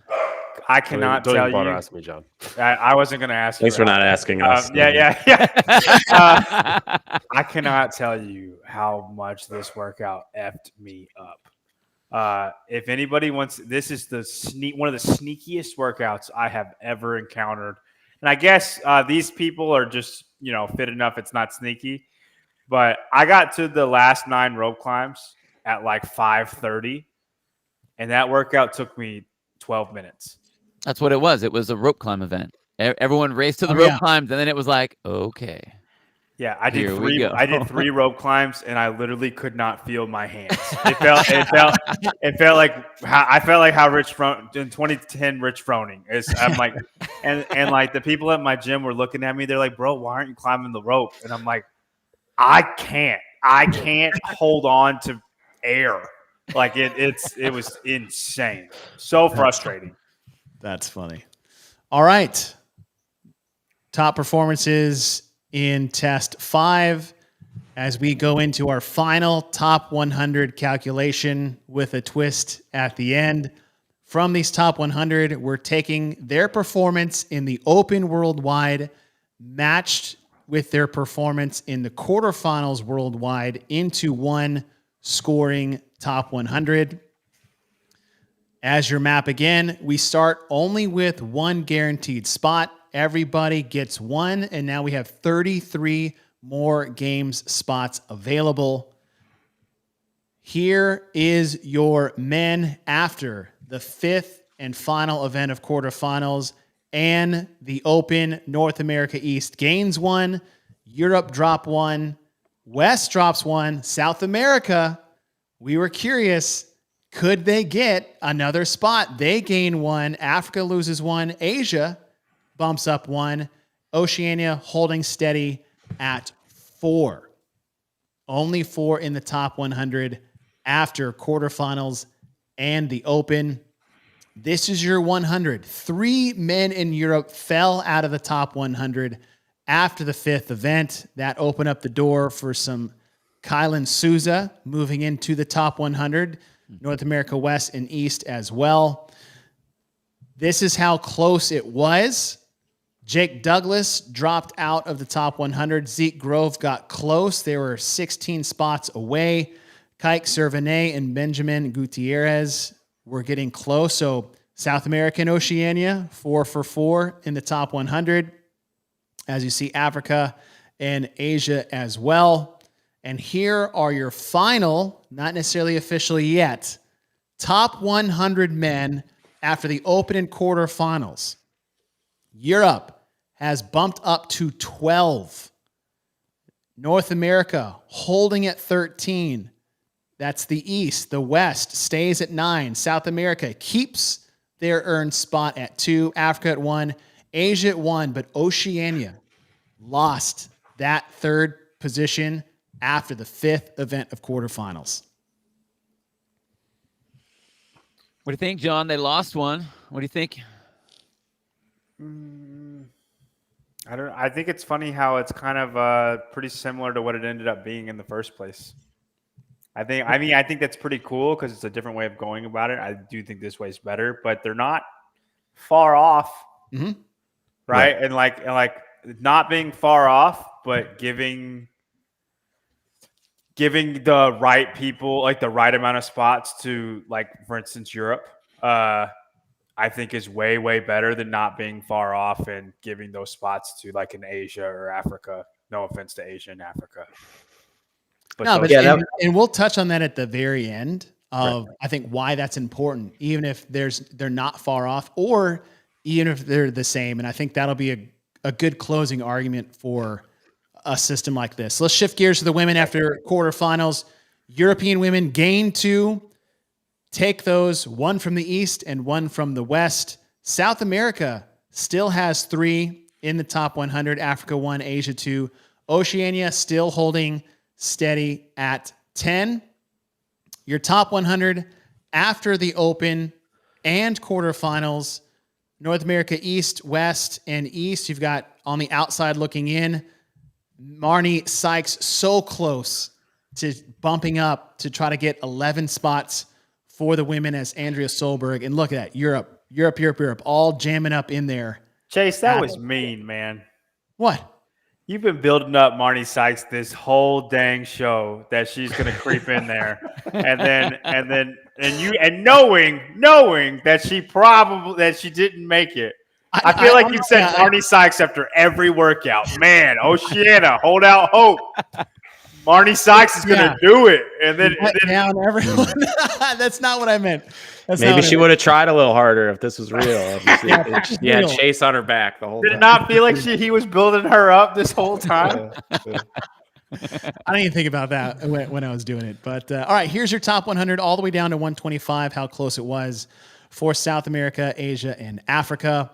And Oceania actually got almost even closer. Sykes out by 1, so they still have 10 inside the top 100 with Grace Walton at 106. And here is your final after quarterfinals and Open.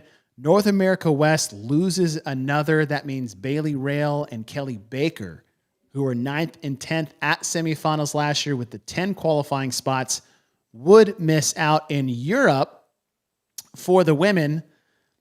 On the women's side, you have, this is a good one. As I share my screen, Europe got 12, and that 12th person last year, if you guys remember, was Jacqueline Dahlstrom. Oh, wow.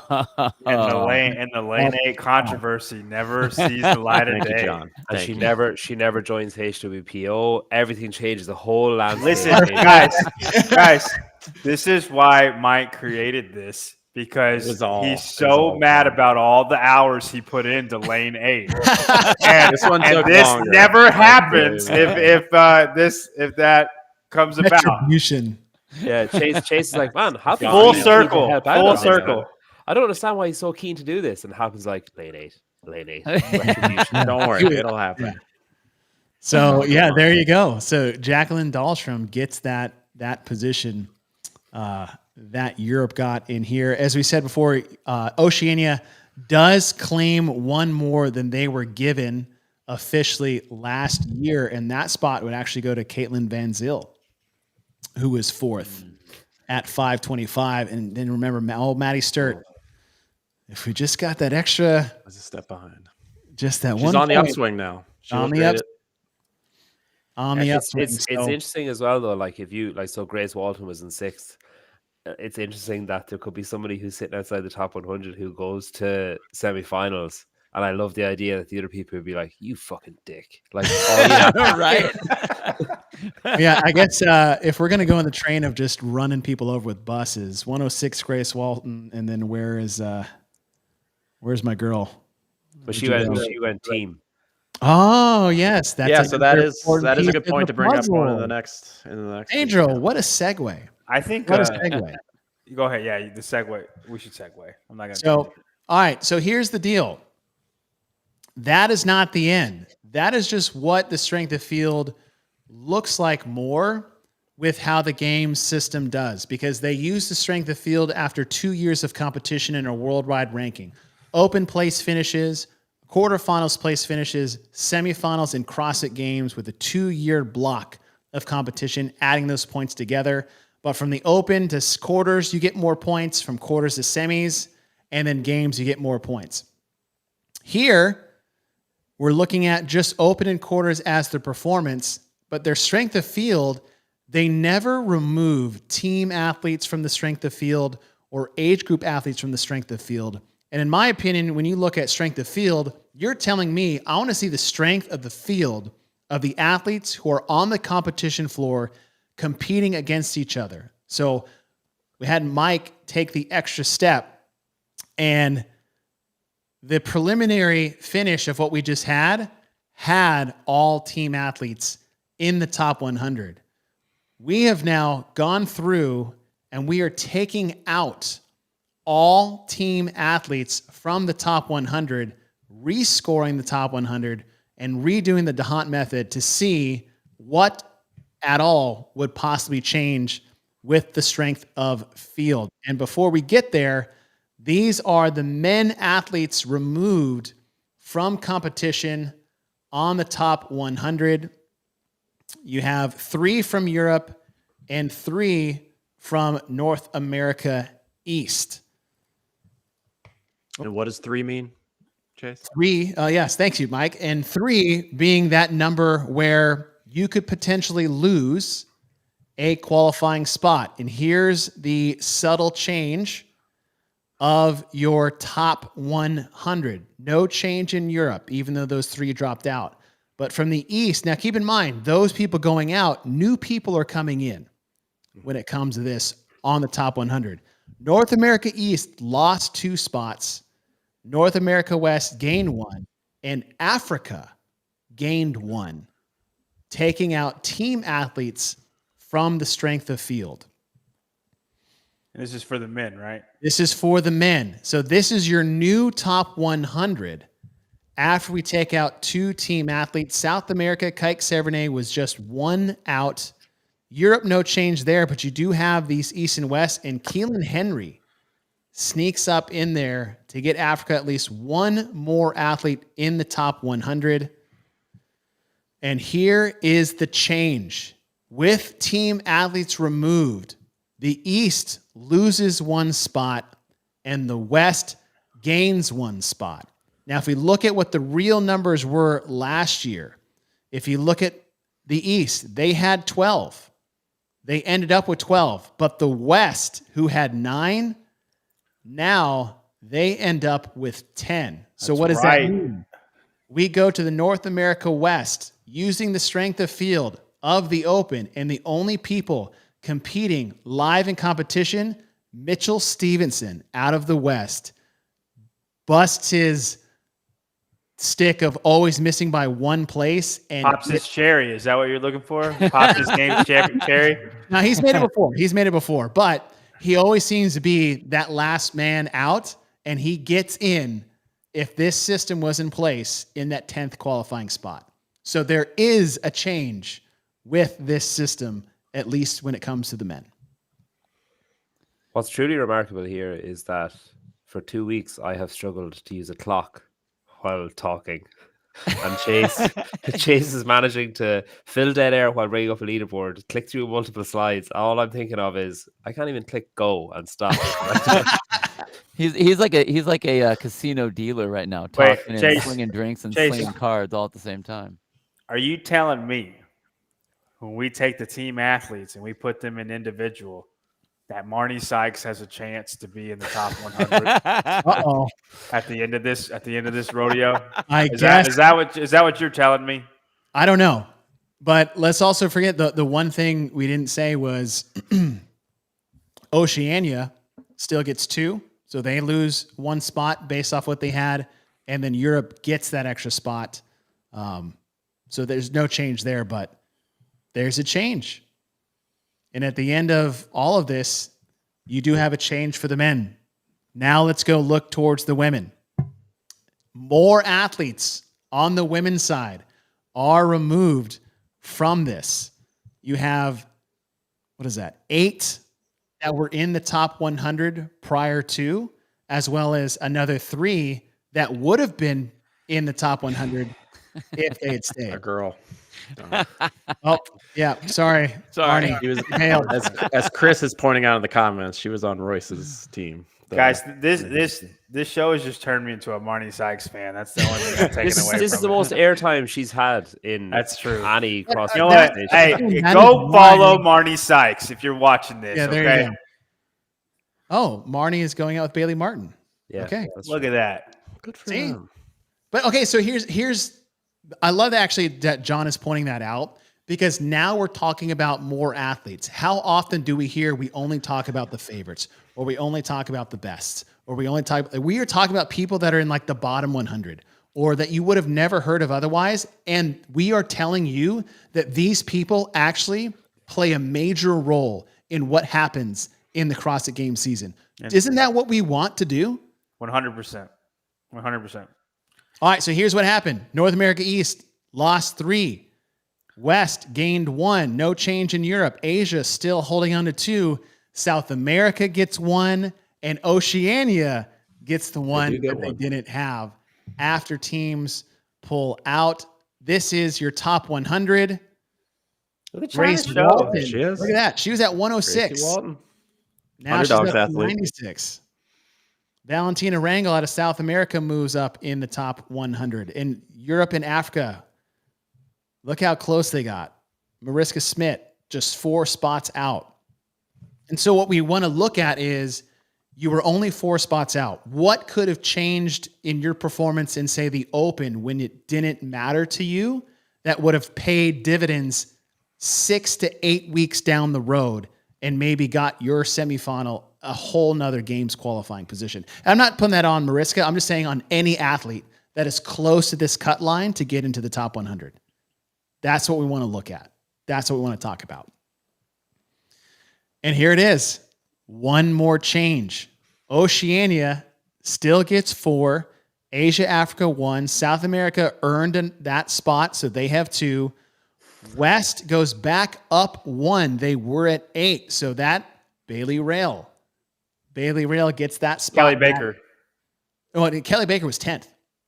No. So Kelly Baker was Bailey and Kelly were tied. And then Right. But Kelly was 10th. Bailey was 9th on the leaderboard. This is the most Annika Greer thing to happen in CrossFit. And she's the reasoning. she's in all the time, and then the very end, it's like, oh, sorry, we took out the teams. You're gone, Annika. It's like, oh, okay. Yep. Yeah, we took out all the team athletes, and it made it worse for you. Yeah. But yeah, so Bailey Rail gets her spot back because originally they only had 8, so that meant Rail and Baker were both out after or before team athletes were taken out. So Bailey, who was in 9th, gets that spot back. And as you said, Pedro, is that Annika Greer, who had the 12th spot,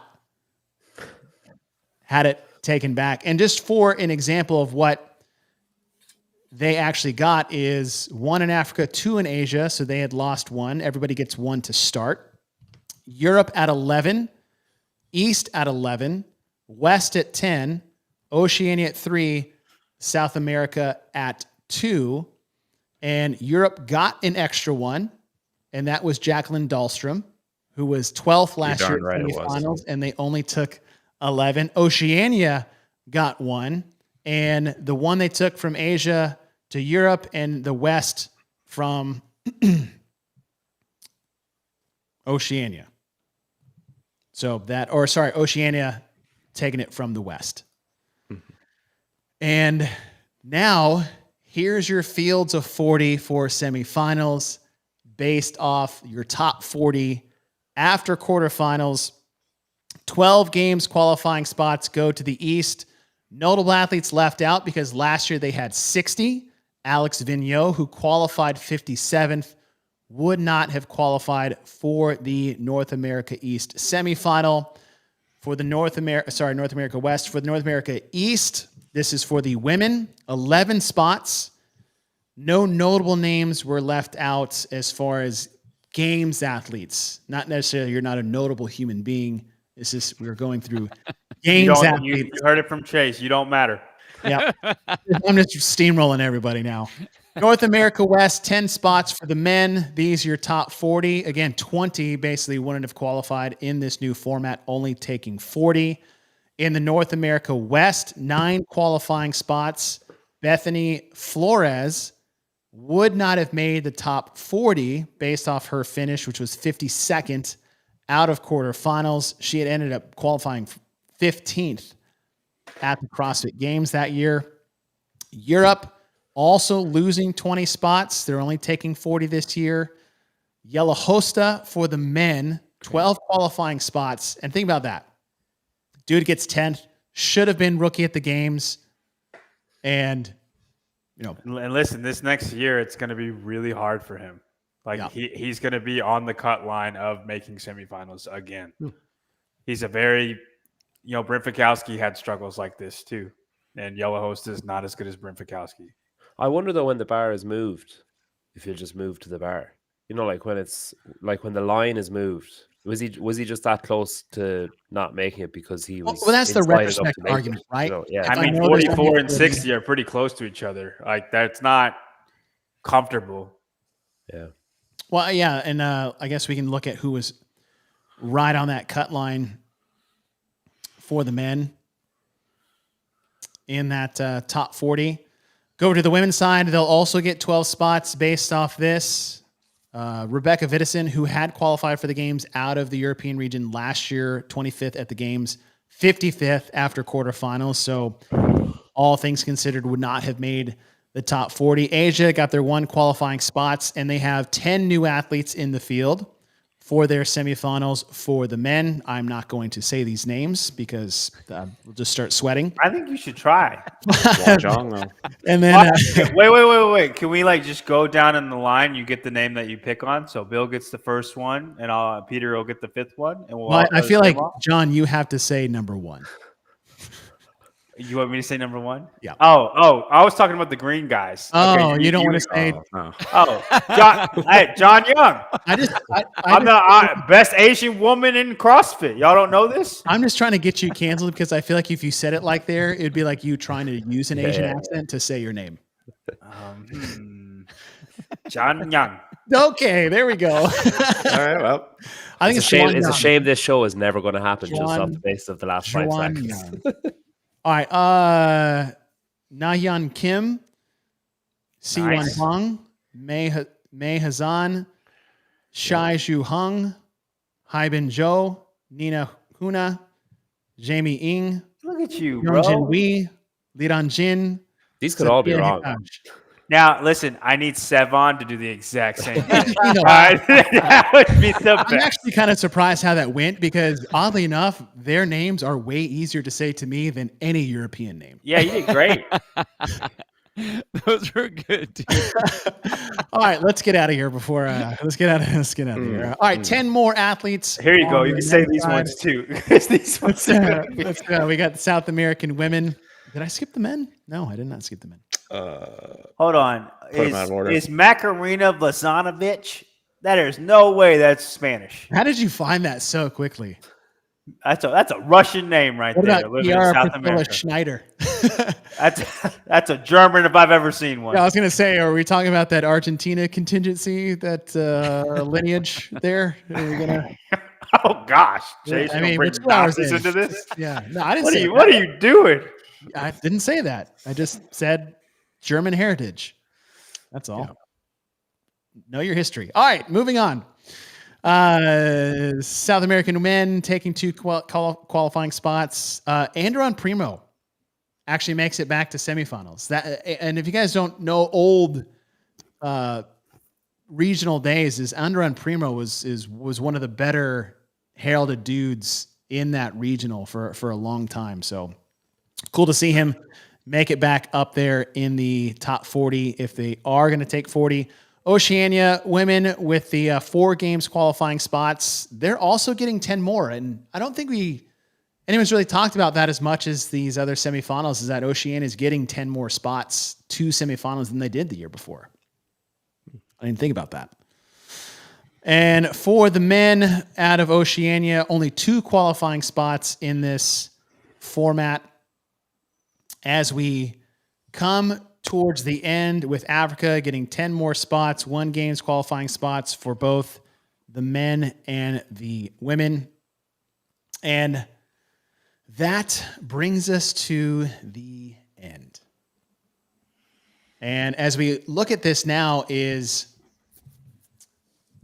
we were only, a couple of spots different, Oceania, Europe, and North America, taking out all the spots. Very, very close, not too dissimilar from the worldwide ranking. And this is where I wanted to wrap, is that we got to spend, obviously these shows would be on a weekly basis, but we got to predict, talk about athletes that we would never normally talk about week in and week out, actually having impact on games qualifying spots in the season.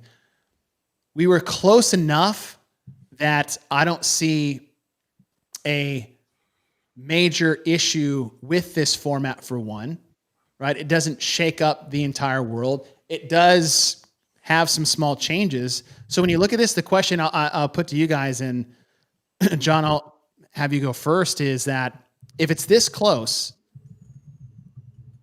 does it show that this is a feasible system that doesn't change much based off what they had planned? And we're not saying like good or bad on the worldwide ranking. We're just saying that's the system that they had. With the emphasis is puts on the Open and the quarterfinals and the engagement on a week-in-week basis, is this something you would see viable to actually use as a new system for qualifying people to the CrossFit Games? Yeah, 100%. I mean, like we ask this question all the time: how do we make the Open matter? And because the athletes don't care about it. And the easiest answer is money. There's not enough money. They're raising affiliate fees. There's not enough money to go around, right? So, like, to make it matter that much for the athletes, especially the smaller tier guys, like the Marnies of the world. And I also think it's really important that the 1 or 2 spots that are in the different regions, I think those matter a lot. For instance, if you gave West 1 more spot, Danny Spiegel's in. Danny Spiegel makes a difference at the games. Yep. You gave 1 more spot to Europe. Jacqueline Dahlstrom gave us one of the greatest moments in the games. We saw a little girl lift a really heavy sandbag. Yeah. And, that sounds stupid, but it was freaking awesome, right? She spent 40 seconds to lift that sandbag that most men can't lift. And that's those 1 or 2 spots. And so, like, I know it's like it's very close. It's very close. Like, what I don't want them to think of, like, well, if it's that close, we'll just do what we have. Right. Because it's not like it made a big difference. It does make a big difference. Those 1 or 2 spots are everything. And then, like you guys said, it makes the Open matter.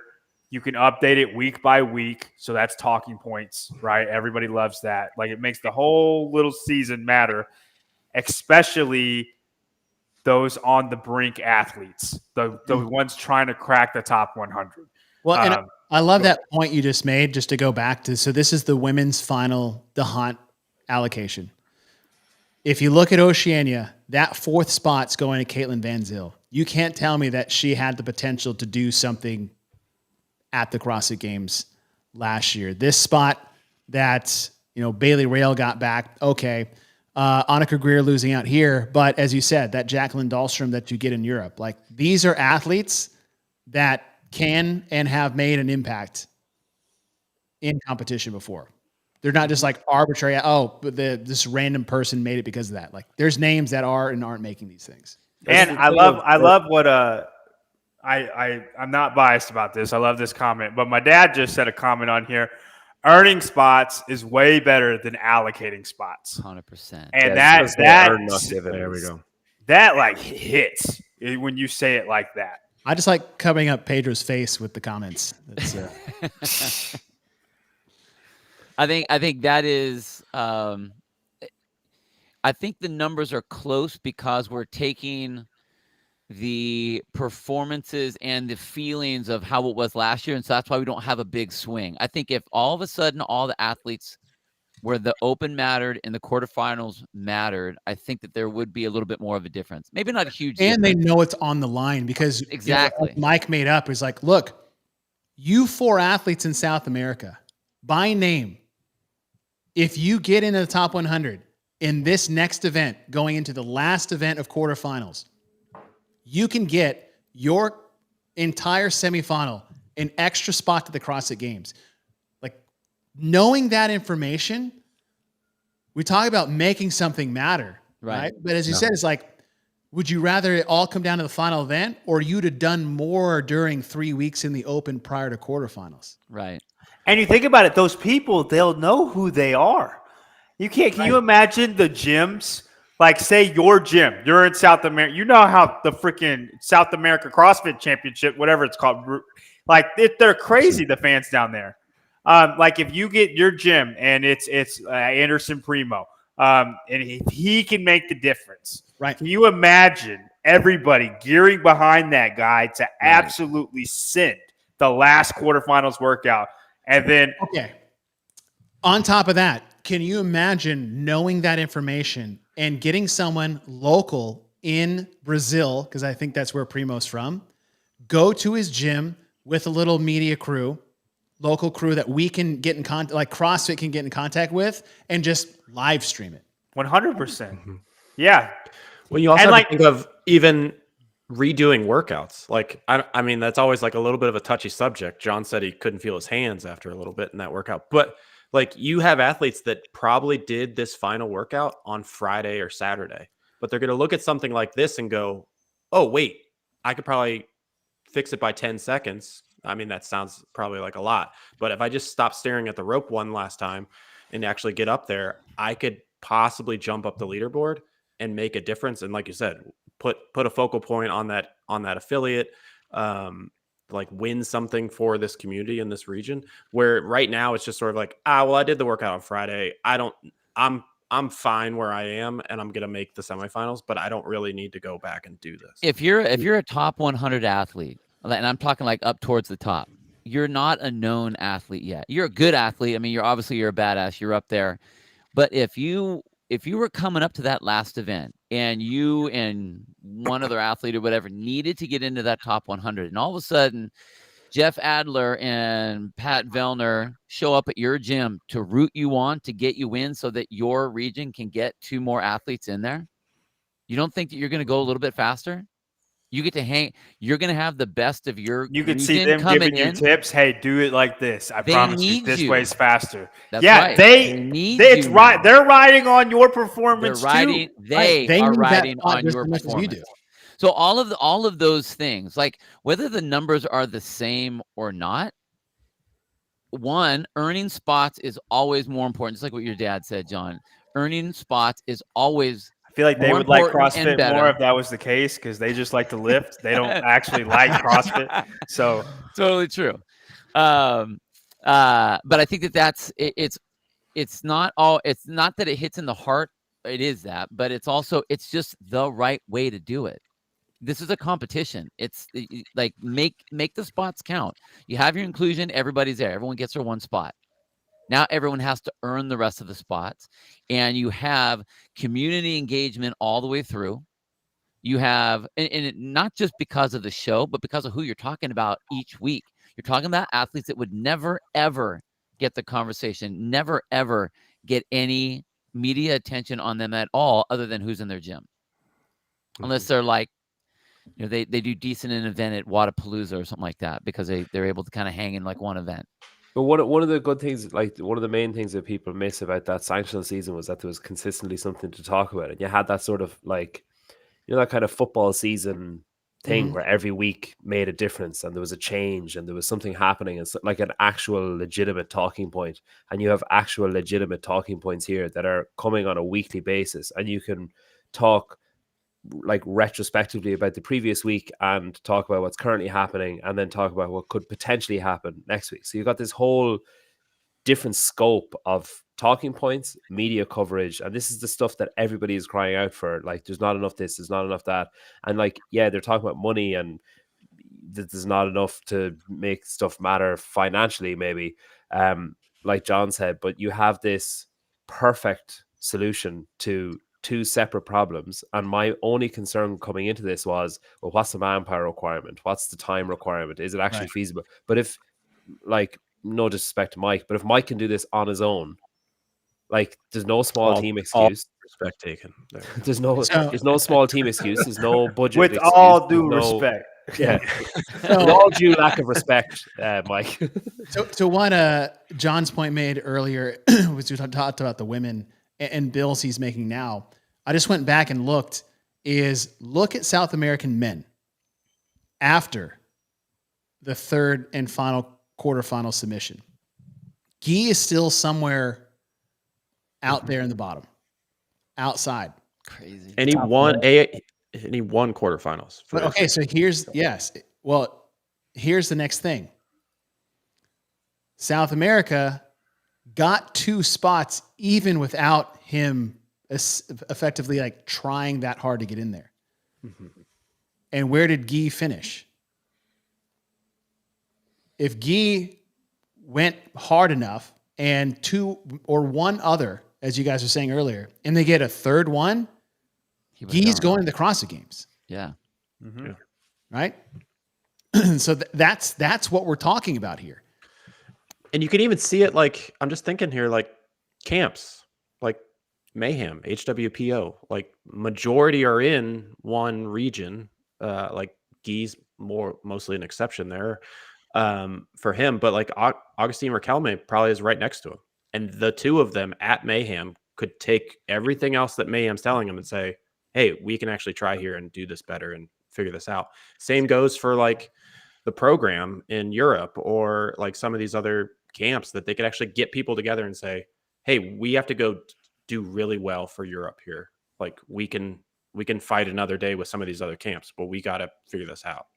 And so that could be another storyline that just gets introduced by making it matter here versus just a 2-year look back where it's just sort of like, well, Tia was there last year, so Oceania should get a spot, or like some of the like that annual wrestle over like continental points or continental places, and then it splits off then at semifinals of like, all right, screw you guys, like we're on our own again. Yeah. So, all right, Mike, you crushed it. Serious work, dude. I'm glad you got other people on here because I would have put myself to sleep. So thank you for putting this together, Chase. No, thank you for all the time and effort that went. Like, those are the coolest graphics I could have never ever dreamed of making. And honestly, they made the explanation much easier. I can't think of how Chase would explain this without those graphics. Yeah, quite frankly, those wouldn't have worked. It would have been impossible. So, Mike, thank you for all your work. That made it awesome. Thanks to all the guests that came on the show. John, Pedro, thank you for waking up. I think it's 4:10 in the morning. 10 past, 4:10. All right, yeah. And I actually feel like I look like I've had a stroke, and I'm like a little bit concerned that my left side of my face is droopy. Yeah, but and then most of all, thank you guys for joining the show. Thank you, Savan, for giving us basically the time slot, and everybody else pushing and thank everybody, you guys, for showing up. What if, right? And here's the thing: if it's not going to happen, it's going to happen. If it's not going to happen, it's still going to happen because we are going to do this every week during the Open and quarterfinals and just drive Mike into the freaking ground to be making us all the Chase content. Chase, don't you work at CrossFit? Can't you talk to somebody to make it happen? I work on do your part, bro. Come on now. He's taking calls from affiliates all day. That's right. I had 4 hours of affiliate calls today. I'm just wonderful. But like if they want to show, if they want to see it, they have Instagram DMs that you guys can send this video to. So. Hey, there were a couple people in the beginning that were confused on what you have music playing. Why is there's an intermission? You guys, you have to understand that the idea that Chase was putting together was all right, let me package this together so you can see what it looks like week by week. So yeah, there were a couple commercials or like intermissions and the music, and that was the show feel, not normal podcast setup. Yeah. Just so you guys know, like that's why that was that set up that way. Yeah. These So- would be like Chopped a up. week That would have been like one 8 different things. weekly show, one-off, 15 minutes with music and graphics and leaderboards and everything else in between. So, all right, Great job, Chase. Good job. thank you. Yeah, that was good. Thank And- you for and- putting it together, Chase. And from when you first brought it up on our show, the idea to this, you're right. The graphics made it much easier to understand how it was going, why it was going, the importance of where it was going. So great idea. That was a great idea, man. I just Great want to idea. show it's possible and how exciting it can possibly be. And if it's not going to go that way, then we'll manufacture our own fun next year. Totally. All right, everyone. Thank you guys for joining us. Hope you guys enjoyed it. Pass on the word, share it with your friends, and realize that we may have stumbled on something great. Other than that, happy Friday. Have a great weekend. See you next time.